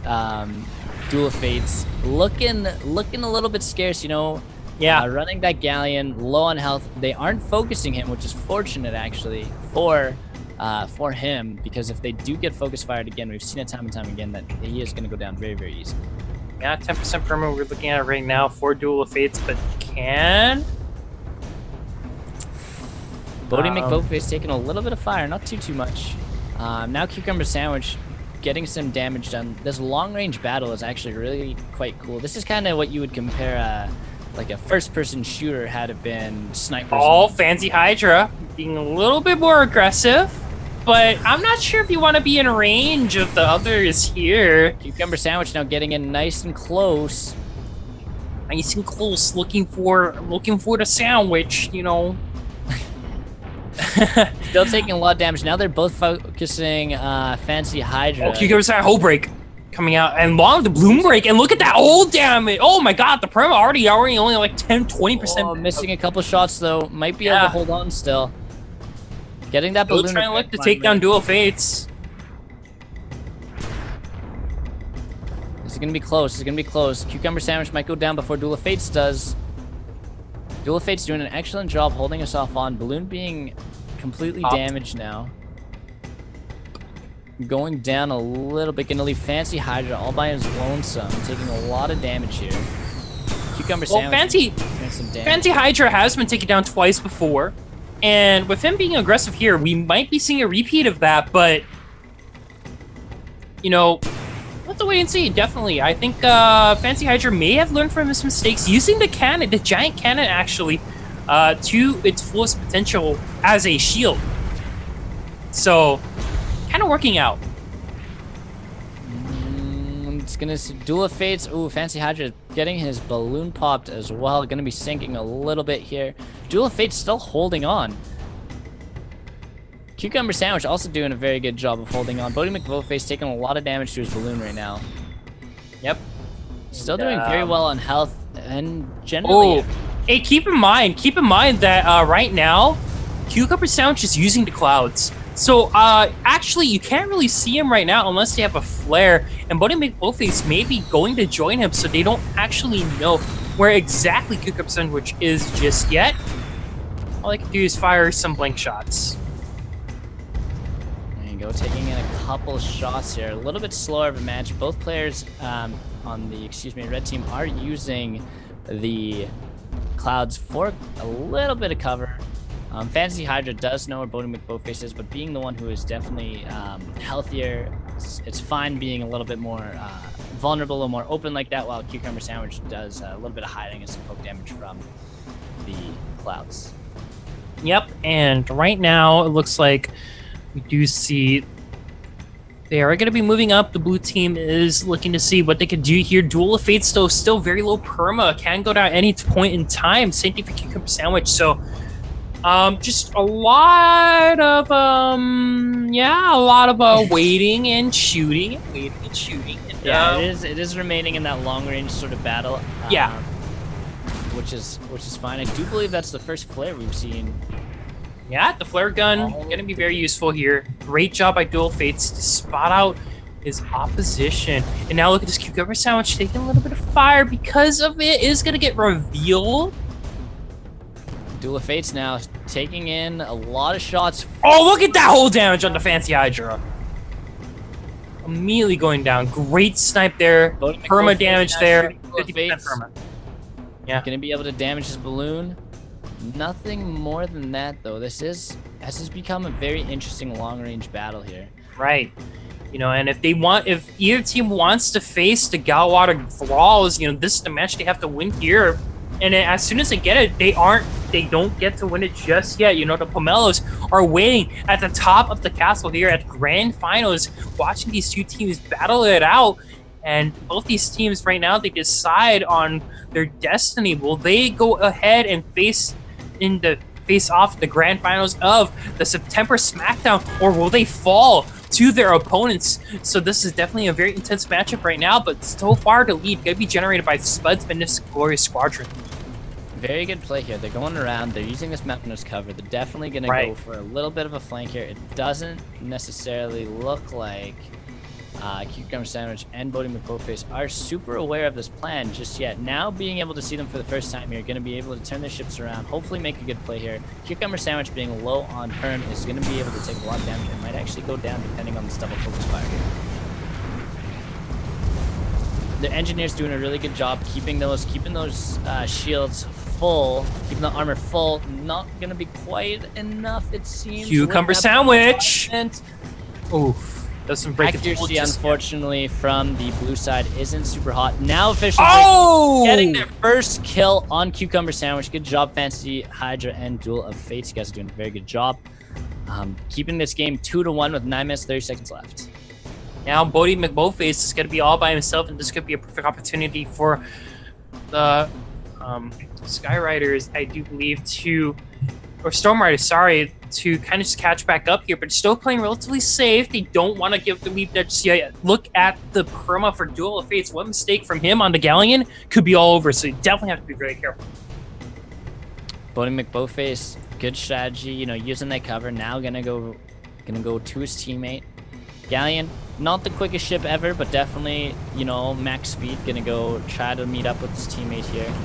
Cucumber Sandwich using the clouds for cover. The blue team isn't going to quite be able to spot him just yet. Fortunately enough, we see another flare going up, but it's not doing too much. Bodie McBoatface now being revealed, taking some fire from Fancy Hydra and Duel of Fates. Red team is going to have to make some solid aggressive pushes if they're going to be able to, take this game for the win. Fancy Hydra and Duel of Fates being lower on overall perms, so if they get a single target focus fire going, they might be able to do a lot. Man, oh man, is this such a tense game. I feel like it's on a knife's edge here, but long-range combat we generally don't see here in Guns of Icarus, I think, for at least for the tournament, because we've seen a lot of plays being made on those aggressive ships like Corsair, looking to get those aggressive rams in, but not in this case. No, we are seeing a little bit of a opposite of that, just with the snipes going to be heading out. We do look, right now, the positioning here, Bodie McBoatface and Cucumber Sandwich just using that pillar to this full advantage, while Duel of Fates and Fancy Hydra, they haven't really been revealed just yet, but they do know where they are because they are using that cloud for cover. This is interesting, this long-range battle is being drawn out because of the cover of the clouds and the cover of the terrain. Bodie McBoatface and, Cucumber Sandwich definitely had the lead in the early game, but now we're honestly taking a little bit of the slower route and just going for this long-range battle and just trying to poke them down like they did earlier. Now we're definitely going to have to see on how the teams do here. Bodie McBoatface and Cucumber Sandwich just waiting to see if they can get the opportunity here. It's interesting, if Bodie McBoatface and Cucumber Sandwich decided to make an aggressive push for Duel of Fates and Fancy Hydra, they could essentially do it because of the low stats of both Duel of Fates and Fancy Hydra. Focus fire one, get up close, and just burst them, rather than take this rather long drawn out route. And take the slow approach. Yeah. Now, as we are waiting to see how the teams are going to be doing here on this match, Duel of Fates taking a little bit of damage here. We might be seeing a hole break quite soon, and we gotta keep in mind that perma is really low. Duel of Fates almost going down. Yes, he will be going down. 3-1 right now is going to be favoring the Spuds. Magnificent. Glorious Squadron. Definitely now a very good chance for the Spuds to make this aggressive push. They should be pushing Fancy Hydra while he's on the retreat, especially now. Especially with the the Mobula being able to fire from the front so easily, should be pushing Hydra as we speak. But now Fancy Hydra is going to be all by himself, like you said, trying to run away, meet up with his partner, who is a little bit far, but you may be seeing a flank play soon, because Duel of Fates is in a pretty good position to kind of just catch Bodie McBoatface off guard, but is already going to get spotted. Actually, Bodie McBoatface immediately knows what the plan is. Duel of Fate's going to be taking a little bit of fire here, and we are going to be seeing a little bit of gunfire. But Bodie McBoatface may be losing his balloon quite soon. Losing his balloon, almost getting his armor completely torn off. Now going to be taking some hull damage here as well. Good perm damage. Keeping the aggressive. Oh, Duel Fates again right now. Oh no, Getting those Duel armors up Fates. just quick enough. Lots of bombardment from the enemy team here. Oh, Going man. down, though, that balloon is sinking. No chance to heal it right now as they're focusing on the armor. And unfortunately, Duel of Fate's going down again. Bodhi McBoatface did take a fair bit of damage there in that trade, but a little bit of damage for an elimination is a big win. I don't like to say it, but I feel like that's a bad and impatient respawn coming out from Duel of Fates. I mean, he could have just spawned somewhere a lot closer to Fancy Hydra, just meet up with him and continue to 2v2 gun down. And now look, this Fancy Hydra gonna be moving up, looking to see if he can get a kill onto Cucumber Sandwich, because you know how fast Cucumber Sandwich went down earlier. Now Duel of Fates, once again, he's spawning in the same place, trying to get something going, as Fancy Hydra is now in position to do something more aggressive. But Fancy Hydra is going to be losing that balloon, actually, so if he's not careful, he could be in a lot of trouble. And we also do see Bodhi McBoatface is going to be supporting fire here. Fancy Hydra maybe going down to grudge match, maybe finish. One more hit. Magnificent, glorious. Not enough. Gets the shield up just in time. Oh, can't get it just yet, yeah. 4 minutes left on the clock. Fancy Hydra, though, definitely under fire. Definitely worth continuing to focus fire for Fancy Hydra. Bodhi McBoatface did. Oh, man. This could be it. Lots of Gatling gun. Yes, Cam? Taking his Yes, ult. Cam? Gonna be pushing it. Just one more shot here. The Gatling gun having to reload. Oh, he gets the hold back! What in the world? He's at 1 perma! Magic Pixel. He I don't has think it's gonna no matter, health though. on the screen, and the Gatling gun will tear him to pieces here after the reload. Going to Spud's Magnificent Glorious Squadron, moving into the losers' final match here. Wow. How amazing it is for Spud's Magnificent Glorious Squadron right now. They are making the losers bracket run up their life. They got knocked down by the Storm Riders, and they knocked Storm Riders out of the tournament. Take that. That's crazy. Spud's Magnificent Glorious Squadron, congratulations to them. What a nail biter of a game, though. And although it didn't seem like a lot was happening, just such a well thought out game, just very patient game overall. And I feel like Storm Riders just weren't playing in their element. They wanted to be a little bit more aggressive, but couldn't really get it. And unfortunately, because of that, they get taken down. As soon as Spud started to gain some traction at the end of the game there, they kept it going. You know, they hit the throttle, put it on max, kept aggressing, kept making the right plays. Unfortunate spawn, for the Storm Riders, you know, getting caught out like that, getting that very simple double focus fire elimination, and then being able to singly target the last ship, especially being 4-1, you know, being 3-1, I believe that was the score. Being up 3 elims anyways, and then getting that free pick for the 4th, and then leaving those his teammate by himself to get that double focus fire, which you've seen time again. It's a very, very strong play. For the win, you know, Spud's Magnificent Glorious Squadron, great job. You guys are doing really well. You guys made it to the losers bracket final. The winner of this game will be moving on to the grand final, against the Pomelos. So we do have the Glowwater Thralls against Spud's Magnificent Glorious Squadron on Clash at Blackcliff. And what we could be seeing here is a completely new matchup for grand finals if Spud's Magnificent Glorious Squadron can take it. So far, they are in a run right now. They're just running over the rest of the loser bracket. They've every single time they've gotten streamed so far, they've won their match. They won against Egg 2, they won against Triple O, now they've won against Storm Riders, and let's see if Spud's Magnificent Glorious stream run can continue with the Glowwater Thralls. Glowwater Thralls, if you guys missed the stream earlier, they got taken down 5-4 after such a close game against the Pomelos, and they want that grudge match again. They want that second shot in the grand finals, while Spud's Magnificent Glorious Squadron, they're just looking to get into the grand finals. And let's see if their winning streak can continue with this losers finals. You know, out of everyone, Spud's Magnificent Glorious Squadron, I believe they've played the most games. You know, they lost in the first round. They're pushing to get to that grand final. Right now, they've definitely made a name for themselves. You know, winning every single game in the losers final is not something that's easy to do, and getting into the losers finals final game is going to be very big for them, you know, especially playing against the team that lost against the Pomelos. This is going to be a very, very big game for Spud Squadron, especially because now, yes, they're playing against the Glowwater Thralls, but we have seen what the Glowwater Thralls can do. brought the Pomelos 5-4. You know, they lost just by 1 elimination. It was very, very close. Very, very, very close game. So now watching this next one in this final, the losers final is going to be very, very intense. Yeah, this is definitely a matchup to watch out for here.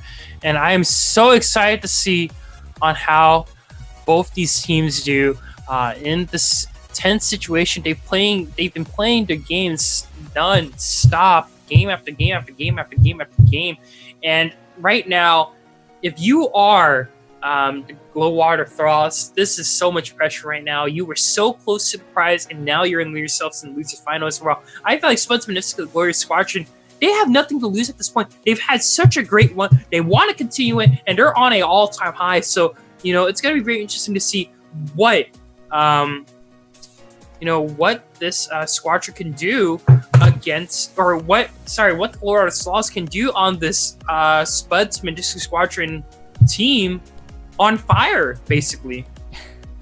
And it does seem like we are going to be seeing a Corsair and a Junker versus a Mobula Junker. It does look like they're doing their loadout right now. They might switch them still, but something to note, like we've seen the Corsair play. We know Giant Cheeto is going to be playing, is going to be the Corsair. We know that the Mighty Cab, the captain of the Corsair, is going to be doing Corsair, and then the Junker, it's the play. You know, the combo that they've been doing is definitely a very strong strategy. You know, the Glowwater Thralls going into the game with the Corsair and the Junker, Akihabara Sunday, very good play. You know, we saw them in the backfield, turn the tables around, get so close to the win.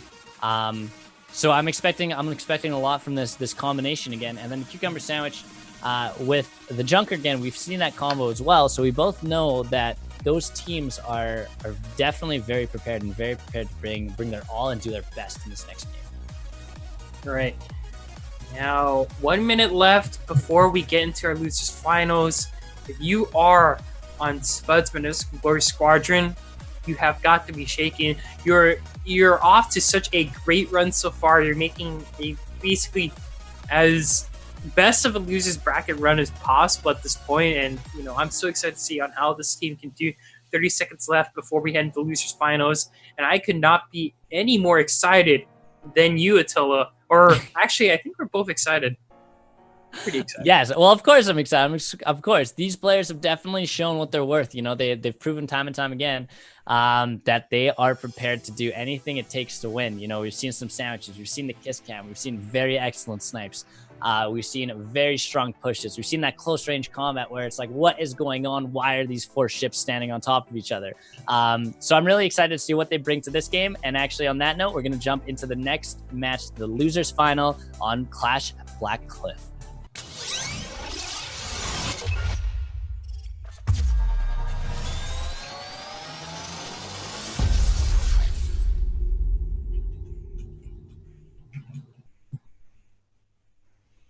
Perfect. So, quick reminder, you guys, it is a first to 5 kill game. This is the losers final. Winner of this game will be moving on to the grand final against the Pomelos. And what do we have on the red team there? On the red team, we have ourselves the Glowwater Thralls. Our first ship is going to be the Giant Cheeto, the Corsair. Very, very famous for being a Corsair.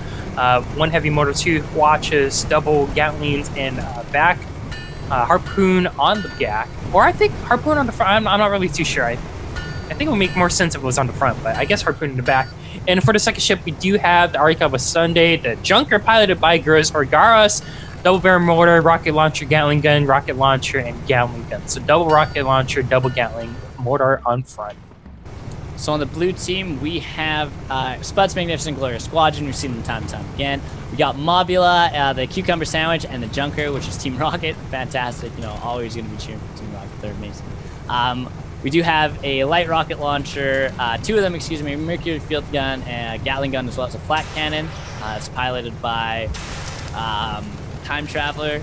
We also have the Junker, I believe. Oh, excuse me. Team Rocket, which is has a double-barreled mortar, the rocket carousel, 2 of them, excuse me, a light carronade, and as well as a Gatling gun. Gotta have a Gatling gun, and that is piloted by Sputnik himself. Well, here we go. Team Rocket already off to a start, and they are already taking a lot of fire. They find the Arikaba Sundae Cucumber Sandwich not too far behind on the Mobula. But you have to be so careful of the Corsair waiting for its opportunity to strike if you're not careful. And there he goes. Giantino looking for it. Gets the wrap. Goes right now. Go He gets it within 2 minutes of the match. He's already decimated the poor Cucumber Sandwich. That was so much power. He came in so hot directly on the nose of his ship, powered him into the factory. Oh my goodness, that was insane. I can't even believe that. Oh, now he's backing up, and he's looking for another opportunity to strike. Team Rocket in a 2v1 situation does not want to be here, and it looks like right now the Goldwater Thralls want to stop the streak. They want to get into the grand finals, and they're looking so hungry, but don't count Spud's Magnificent Glory Squadron out just yet. Team Rocket losing their balloon, gonna start sinking. Is Giant Cheetah gonna make that push for the sandwich again, or is Akihabara? We've seen Akihabara doing it, doing a lot of damage. Nice close range, popping the balloon, taking out a couple of their weapons. Gonna see Team Rocket sinking here in a very bad position, trying to get away right now, still losing the balloon, about to lose their armor, being able to just barely hold on. Giant Cheetah missing a couple of his snipes. Akihabara Sundae looking to stay on top of him. You know, Team Rocket very vulnerable position, not being able to elevate themselves quite fast enough in this little factory here.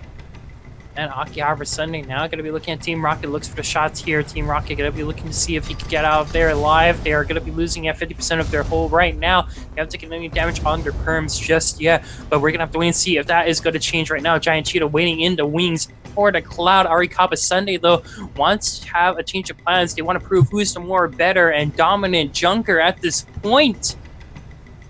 They're looking to see if they get Team Rocket. Team Rocket should be looking to fly away here. They're not blasting off just yet, but they are just going to be in for the escape. Cucumber Sandwich finally getting back into things, you know, spawning so far away, looking to regroup. Team Rocket not taking any damage to their ship, but still lots and lots to their balloon. Very weak balloon. The junker is. Although we are seeing a huge 2-1 focus right now onto Team Rocket, trying to damage him, almost getting rid of his armor as well. Losing an engine and a cannon as well. Now we're gonna see, looks like, Akihabara Sundae getting definitely that height advantage. And Giant Cheeto still looking for that cheat. Oh no. Akihabara Sunday's done it once before. Can they do it again? They look for the Curveson, do a little bit damage onto Team Rocket. Now Giant Cheeto, though, looking for the ram onto Cucumber Sandwich. This is number 2. Cucumber Sandwich needs to watch out. They don't. They get knocked back, take a little bad damage. Oh, he's going to go into the mountain. They're gonna get destroyed. Into the mountain. Get that One more hit. Yeah, Giant Cheeto looking for it, but only gets tons damage so far. This is the power of the Corsair. Yeah. Unrelentless pressure at this point. Cucumber Sandwich wants to get away from this Corsair, but can't really seem to do the job while the Junkers are just shooting at each other. Now the Hwacha, now the Gatling gun, going to be able to blast his armor off of him. Reloading those weapons, now sinking. Still a bad position for Cucumber Sandwich. A little bit of 1v1 action going on with Team Rocket and Akihabara Sundae, but not nearly as exciting as this Giant Cheeto versus a Cucumber Sandwich. It's a battle of the foods right now. So strange. Powerful Corsair. I can't believe what's happening right now. Yeah, Jesus. Corsairs, man, they really do get the job done. Cucumber Sandwich being very low. Giant Cheeto now looking to smash him right into the water here. Bad position for Cucumber Sandwich. Awful position. Gonna get driven down into the water, just missing. Still being able to be nice and close. We might see a Hwacha at this range. Yeah, absolutely. There it is. And down goes the, the Cucumber Sandwich. Yep, and now Team Rocket still being able to stay alive. I think that's a common trend with the Junkers here. They're able to up, and right as I say that, they lose their hull, they lose their balloons. Oh, and he is going down. Lots of damage. And snipe with the rocket launcher. 3-0 right now. Yeah, the Glow Rotter Thralls. They want that grand final matchup here. And so far, they are off to a dominant performance. Spud's Magnificent Glorious Squadron, though, they can still come back, but it is going to take a miracle if they want to get this matchup, because it looks like Ari Kappa Sunday and Giant Cheeto, they are untouched in perm. Waiting for the spawn choices. Actually, Team Rocket spotting right behind Akihabara Sunday. Does look like, is he going to be slowing down? Does he know? Giant Cheeto now looking at Cucumber Sandwich. A little bit of a pinch here going on. Cucumber Sandwich going to be taking most of the aggro here. If they do end up losing Cucumber Sandwich in this fight, Team Rocket is going to be at a big disadvantage by himself. Not close enough just yet for that Gatling gun. 13 minutes left in this match. We're going to be seeing a 2-1 push on Cucumber Sandwich here. Yeah, Cucumber Sandwich, nice knowing you, dude, but you might be, getting your might be no longer of this world points again. Yeah. Akihabara Sunday doing a good Team job Rocket keeping that balloon popped. Giant Cheeto now looking to get in there. Look at his Corsair's speed. Team Rocket right now, though, with a sneaky flank, but Cucumber Sandwich still in a really bad shot. Akihabara Sunday down the law on this Cucumber Sandwich here. Doing so much damage now. Akihabara Sunday. Lots of permanent damage. The Gatling gun shredding his armor. Just need to get a few. Oh, look at that. Look at the damage and squishing him right at the end. Oh no. Team Rocket hasn't died, has only died once so far, I believe. Very big disadvantage for Team Rocket here. Giant Cheeto being right on top of him. Going to be able to pop that balloon very, very easily. Once that balloon's popped, he's going to have almost no chance of getting out of there. Being turned around, also losing both his engines. Going to be losing all his mobility. Now losing his balloon. He's going to get rammed right into this pipeline here. Spud's Magnificent Squadron looks like their run is over. Team Rocket maybe looking to blast off again, as it is going to be it. As Low Water Thralls put a stop to the winning streak for Spud's Magnificent Glorious Squadron, and they look for the rematch against Pomelos in the grand finals. Congratulations to these teams. You know, it's very difficult to make it into the losers bracket final. It's even more difficult to say goodbye.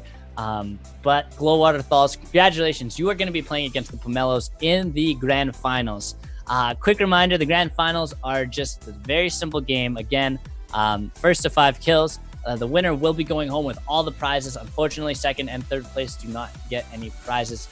It's a shame to say, but there are so many players playing the tournaments that the first place prize will be divvied up between 8 other players. So I'm very much looking forward to this game. Glowwater Thralls will be staying in this match for one more game in the grand finals against the Pomelos. And the Pomelos were the first seed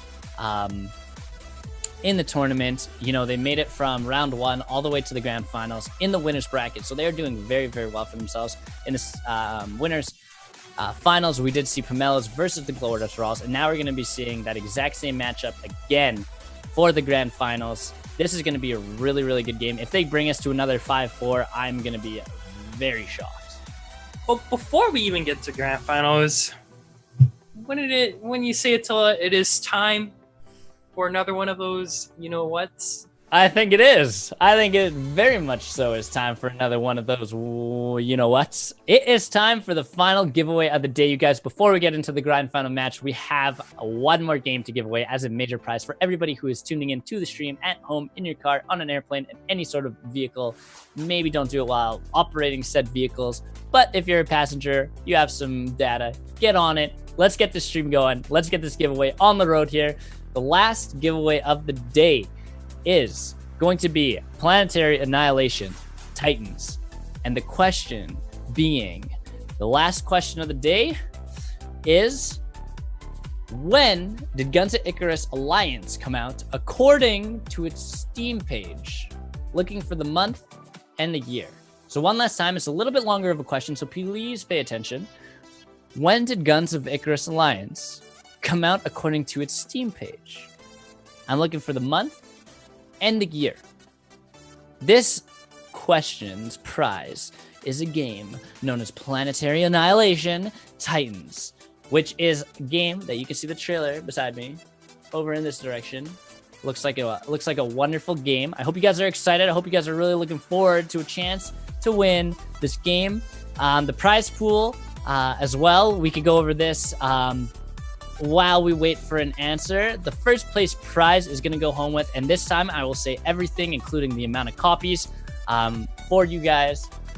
First place is going to go home with Sudden Strike 4, 4 copies of that, 4 copies of Conan Exiles, 2 copies of The Surge, 2 copies of Kerbal's Space Program, as well as 2 copies of The Escapists 2, 2 copies of Dead Rising 4, a single copy of Ken Follett's The Pillars of the Earth, a single copy of an amazing game called Yooka-Laylee, 2 copies of NBA Playgrounds, Kona, which also comes as 2 copies, and the final game in that list is called Serial Cleaner, and that is also 2 copies of the game. So in total, we are giving away 2, 4, 6, 7, 8, 10, 12, 14, 16, 20, 24 games in total for the first place prize. Thank you guys so much for participating. Of course, everybody at home, everybody participating. We are looking for the answer to the question, when did Guns of Icarus Alliance come out according to its Steam page? I'm looking for the month and the year. Sporker got it. Way to go, Sporker.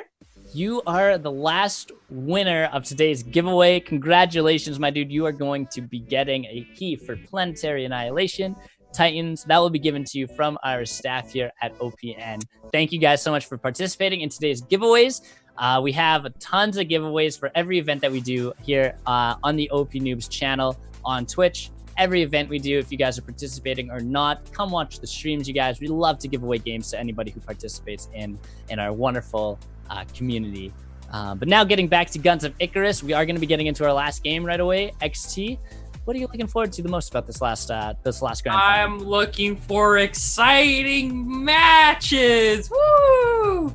I'm so excited to be a part of this grand finals right now. It's been such a blast to cast this Guns of Icarus tournament right now, the September Smackdown, and what an honor it is to be able to cast, you know, our potential final match or potential second to final match. It all depends on how these two teams do. Pomelo is taking on the Glowwater Thralls for this. The Glowwater Thralls, I'm, you know, the Pomelos, we know they're so good, like very good. You've told us the history of the Pomelos. I participated in many other tournaments before this one, but the Glowwater Thralls, I'm so impressed with the quality. You know, you watch them play, and they're learning as they play. You know, they're making the right choices. If they can start as strong as they have finished every game, they're going to take this game home in a landslide. You know, they're evolving, they're adapting. You know, the Pomelos are obviously a very strong team, and they have very excellent strategies. But again, these Glowwater Thralls are just, you know, they're taking this tournament by the horns and saying, listen, we want to win. You know, we're not getting outed right now. We have a chance at this. Let's go for the shot at #1 in today's E4i tournament. Yeah, They almost got the double Crusader strat. They almost beat it with the Junker and Crusader strategy, but now into Ashen Scuffle, this is a map you don't want to mess with. Ashen Scuffle definitely one of the scarier maps in Guns of Icarus, and you guys will see why in just a bit, but this is going to be a very interesting matchup. I'm super excited to see on how this goes, and cannot wait. I agree, and it does look like we are running the last game here, not best of 5, excuse me. It's going to be the 5-kill, first to 5 on Ashen Scuffle, which we have seen before. You know, there's a lot of clouds, a lot of smoke coverage, but there's also Ash, and it looks like we are going to be transitioning into the game right now. We'll see you guys all in the game in just a second here.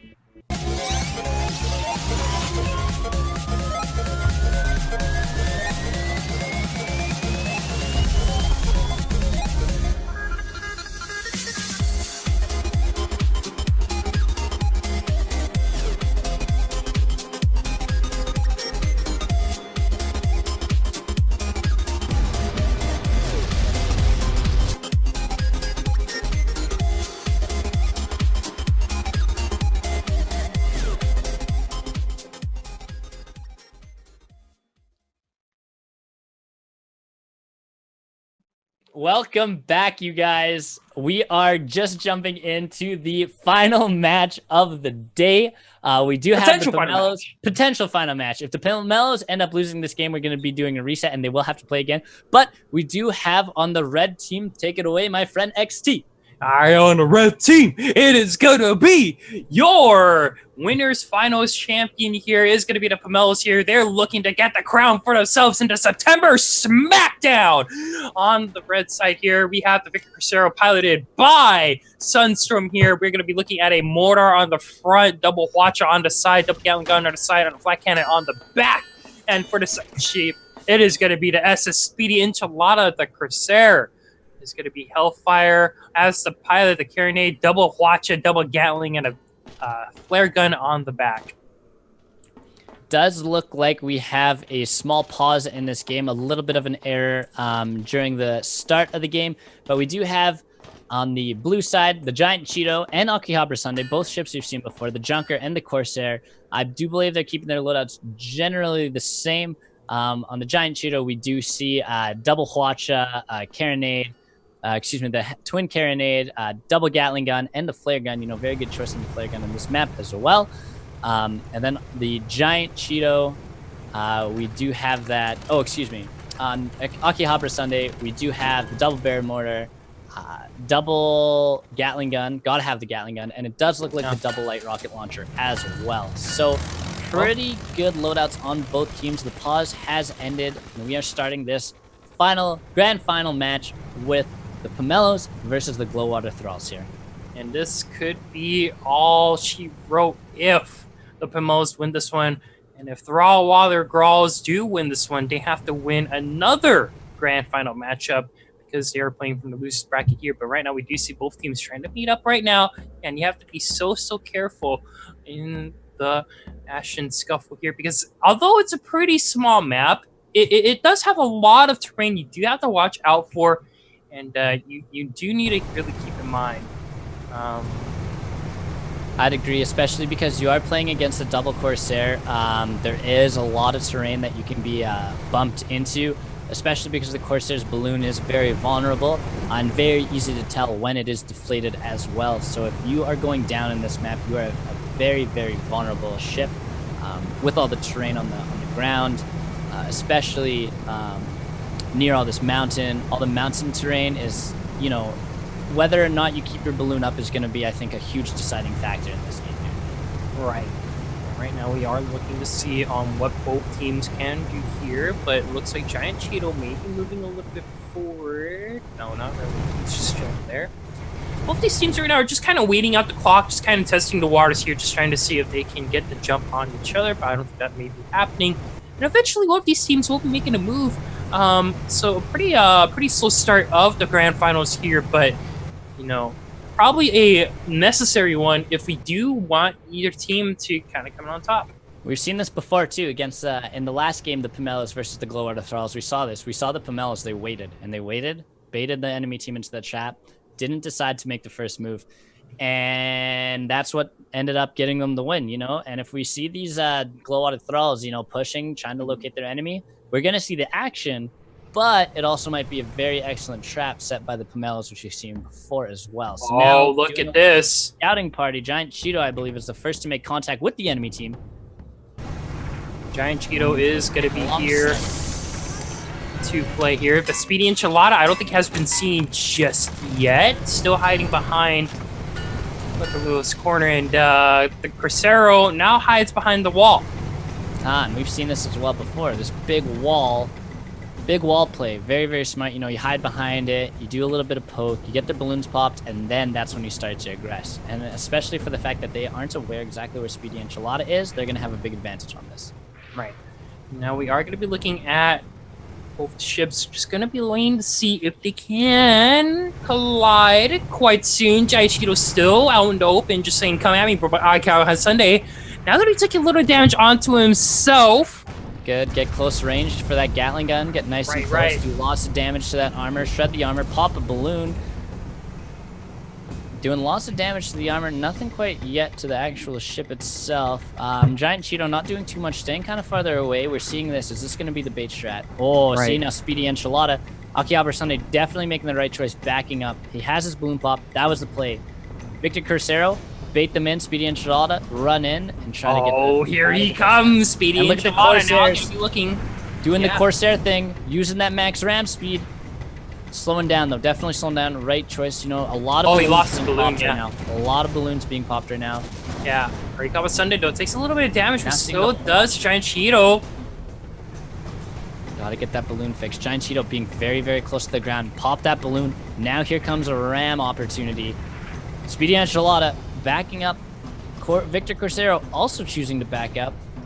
Interesting play. Giant Cheeto now. You going quick. He's zooming. Oh, I guess that gets caught on his ally. Akihabara Sunday very, very close to both of these Corsairs. Yep, and right now, look at this Arikawa Sunday just in under both the Crusaders here. And look at this coordinated play right now. They're trying to get the Sunday, but I don't think they can seem to do it just yet. Yeah. Popping his balloon is key right now. Actually taking the elevation advantage here as well. Victor Corsero losing his balloon, unfortunately sinking quite low. Big disadvantage there. Giant Cheeto finally getting some elevation as well. Speedy Enchilada and Akihabara Sunday are just doing this thing where they're kind of just holding on to each other. Victor Corsero still stuck in the ground. Now a couple shots, big shots coming in. Oh, this could be a big ram here. Speedy Enchilada can drop his elevation, but popping that balloon might have been not it. Oh, a double ram. What's going to happen here? Pushing him. Not quite enough speed going into this, but here comes Speedy Enchilada and getting him up against that building. Gonna be the first kill of the grand finals, going to the Pomelos. Giant Cheeto being a little bit too close now. Actually, none of Speedy Enchilada's engines are repaired. Now getting repaired right now. 0 movement capable right now for him. Getting 2 repaired. So very slowly, very slow moving repairs here, but definitely have enough time. Victor Corsero's balloon just being popped as well. Trying to get these last rocket launcher shots onto Giant Cheeto. Not being too effective. And this is a pretty interesting match we have right now. Akihabara Sunday coming in from a rear flank. Gonna be a minute until he gets there, though. Seeing the Huacha going on to Speedy Enchilada. Here comes Akihabara Sunday turning the corner now. Gonna be doing some damage to Speedy Enchilada. Ooh, no, he's too far. Can't get some shots in yet. Going in for a ram, not gonna be enough. Double Huacha coming out from Speedy Enchilada onto Giant Cheeto. Victor Corsero now aware of Akihabara Sunday's position. Huacha coming out from Giant Cheeto as well. Gonna try to pop Akihabara Sunday's balloon here. Lots of rocket launchers going for this. Oh, balloon. Akihabara Sunday is still the target here. Victor Crucero gonna be looking for the maneuver here. Goes for the ram, is able to get it. Oh, look at the Gatling. Look at the close range Gatling at this range. Akihabara Sunday is gonna have nowhere to go. Balloon being popped right now sinking, losing all of his armor as well. Yeah. Big risk there. Akihabara Sunday at a very vulnerable position, being so low to the ground again. Giant Cheeto holding on, keeping his elevation high, repairing that balloon. Very smart play.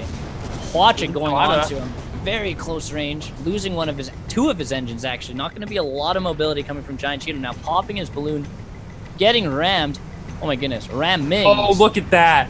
This may be a sandwich. Yeah, this could be a sandwich right now. Victor Crucero now going to be looking to see if he can get the double ram here. But, oh, Giant Cheeto manages to live through that. Huacha taking down Speedy Enchilada's armor. No damage to his his perm though. Now with the close range Gatling gun, couple rockets coming out. A little bit of a 1v1 going on here. Not too much action. Speedy Enchilada definitely, his engineers definitely need to get on repairs here because he's losing his engines, losing his balloons. Definitely needs that mobility, especially on a Corsair.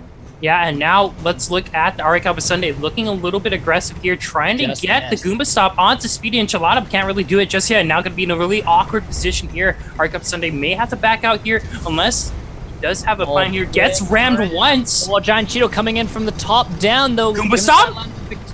Victor Corsero, not going to be enough. This is extremely close range. This is... Oh, backs up! Tries to go for the ram, but... Oh! Victor Corsero! Taking Look at that! Again. Nice kiss cam. Oh, might be able to ram him right into this mountain, though. Victor Corsero might be going down here as well. Oh, it's Giant Cheeto, though. Awkward sandwich. Is it a vulnerable for a Goomba stomp? What is maybe going down? He does not care. Yeah, he may be going down right now. He can't get up. Gonna be getting bombarded. What an awkward situation to be put in right now. Giant Cheeto. Oh my gosh, Giant Cheeto. Throwing out some... Oh, break. These guys need to get out of here. This is a very, very strange position to be in. A lot of damage coming out from both teams. Giant Cheeto. I don't think Giant Cheeto is going to be able to make it. Speedy Enchilada definitely has the advantage here, being on that front line like that. Akihabara Sunday too far away to help. Definitely just need to start bombarding Giant Cheeto. Almost dead as well. Might be taking this into 3-0 in just the next second here. Definitely good choice switching to the Gatling gun. Stomp. Not going to be able to get it. Looks like it is just gonna be enough. No close. Yeah, there he goes. Gonna be taken down right there. Very good play overall right now. The Pomelos looking very, very sharp right now. And they have to feel really good, but we've seen a comeback happen before from the Gold Water Thralls, and they did it when they were down on 4 kills. So let's see if they can do it again. Here's the thing now. These guys, Speedy Enchilada and Victor Corsero are their elevation's very low. They definitely need to start working on the repairs. Both balloons are going up very slowly. Akihabara Sunday taking his time, choosing not to engage. Very good choice because he knew Giant Cheeto was in an awful position. Now looking to regroup with 10 minutes and 20 seconds left in this game, leading 3-0 for the Pomelos. Yeah. Victor Corsero getting eyes on Giant Cheeto here through the cavern. Not going to be making too many decisions here. Maybe taking a few shots. Not going to do it. Not wasting any time. Now both teams, Victor Corsero and Speedy Enchilada are backing up a little bit, getting that height advantage. Definitely the right choice. Let's get away from this terrain. Let's hide in the smoke. We know where they're coming from. Akihabara Sunday and Giant Cheeto actually also holding behind the giant wall. Now peeking around the corner, Giant Cheeto. I think it's a little bit of a role reversal here. Akihabara Sunday and Giant Cheeto. This is the exact same position that the Sweet Enchilada and the Victor Corsero, the Pomelos, were earlier. So this is kind of a reverse swap of the strategy here. Now Giant Cheeto, this is going to be the first one to kind of spot out the Pomelos there, but they are still chilling right behind that cloud. Does look like Akihabara Sunday is going for an extremely long flank here. Giant Cheeto taking most of the fire. Losing a little bit of armor, dropping his balloon as well. Victor Corsero and Speedy Enchilada still holding up in that cloud. You know, not a bad choice. Akihabara Sunday is definitely going for an interesting play here with the flank. Gonna get popped for Giant Cheeto, so great snipe by them. But it's only a matter of time before someone goes in. But Akihabara Sunday, actually, we do see on the minimap right now, is potentially going for a flank here, unbeknownst to the other two Corsero players. So this is really good positioning right now. But it's only a matter of time before an engage to start.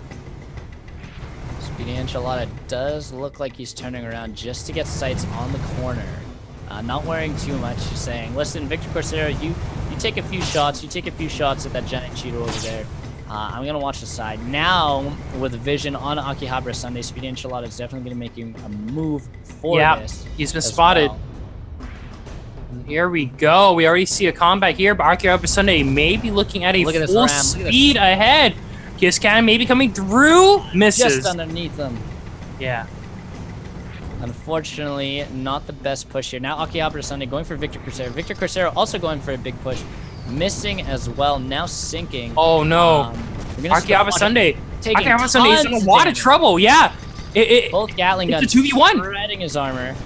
Yeah, and Victor Corsero right now in a really good position right now to get a lot of damage onto the Sunday, but look at that. Giant Cheeto now here is going to be looking for the ram. Maybe able to get it. No, he can't. He misses it. Now look at this. Oh! The curb stomp going to be coming out from Speedy Enchilada. Now the Giant Cheeto going to be trying to avenge his fallen comrade, but it's a 2v1 situation.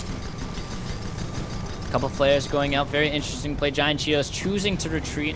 Very smart, very smart. Victor Corsero and Speedy Enchilada not going to give him any time to leave.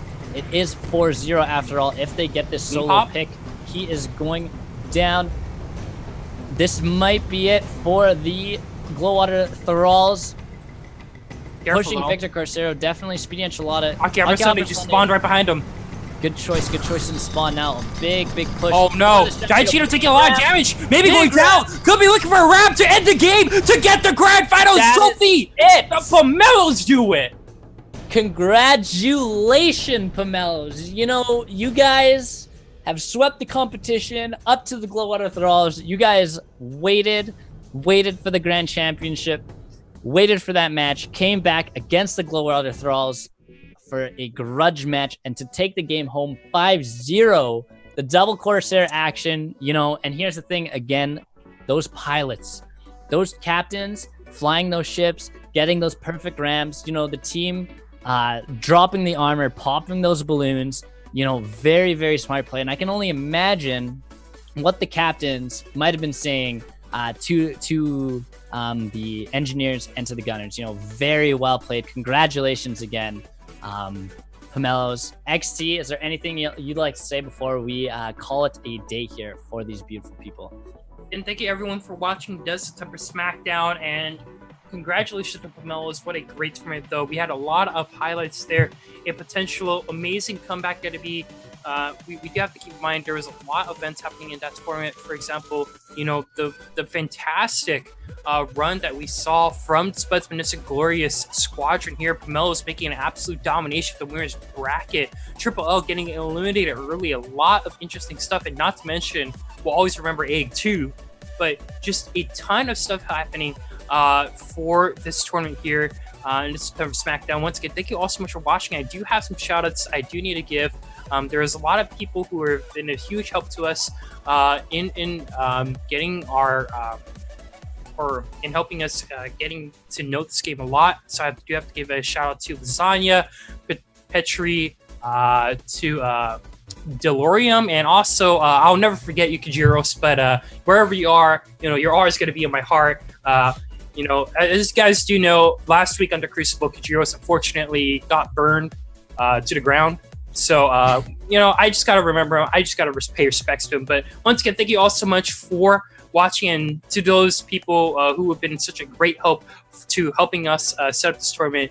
Thank you all so much, and keep in touch. Yeah, and just a quick reminder for all the prizes that you guys are going home with: Sudden Strike 4, Conan Exiles, The Surge, Cabal Space Crew, and The Escapist 2, Dead Rising 4, Ken Follets, The Pillars of the Earth, Ukulele, NBA Playgrounds, Kona, and Serial Cleaner. You guys, congratulations again to the Polemos. You guys are...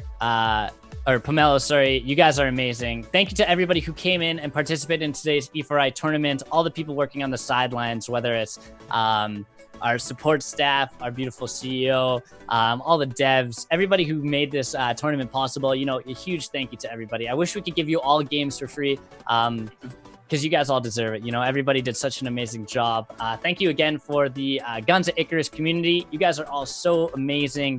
Very good sportsmanship. Everybody was so nice to each other. The games were excellently played. And just a huge thank you to all you guys who stuck around to the end, won some free games and everything. But I guess that's it from everybody here at OP Noobs. Thank you again for joining our E4i tournament, our Guns at Icarus tournament. I hope you guys all have a really excellent long weekend. And that's it from us here at OPN. We'll see you guys all next time.